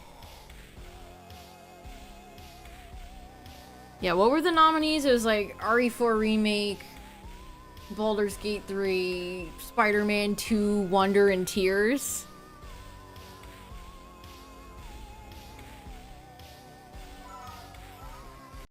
You couldn't pay me to play Starfield again.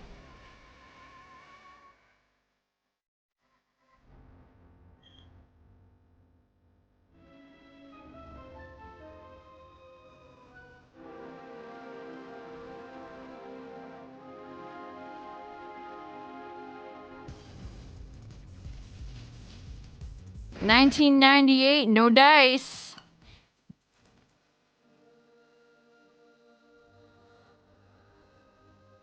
Yeah, there's a few games there that people have soured on. There's quite a few.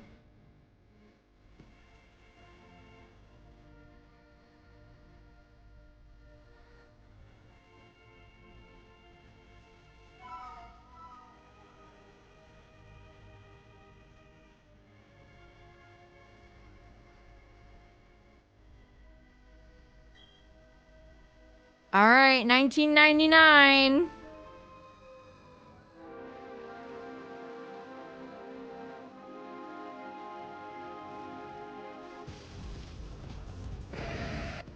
Alright, chat, if you had one shot.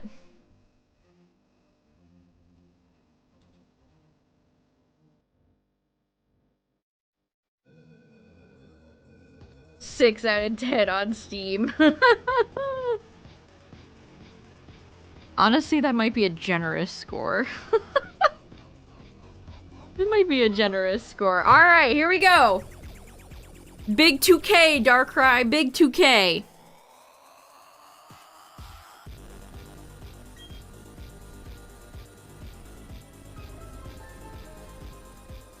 Will this be the one? Will you be shiny?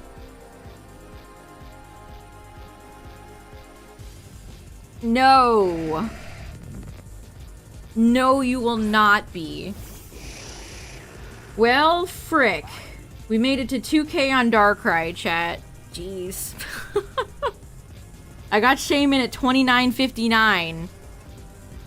So we're fastly approaching Shaman numbers.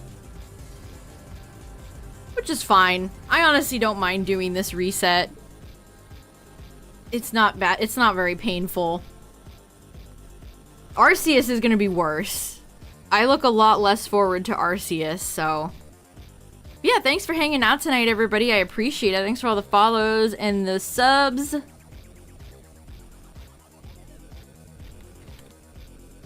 All the socials, all the blah blah blahs. Yeah, I got some good resets in. And again, this hunt really isn't that bad. It's totally chill.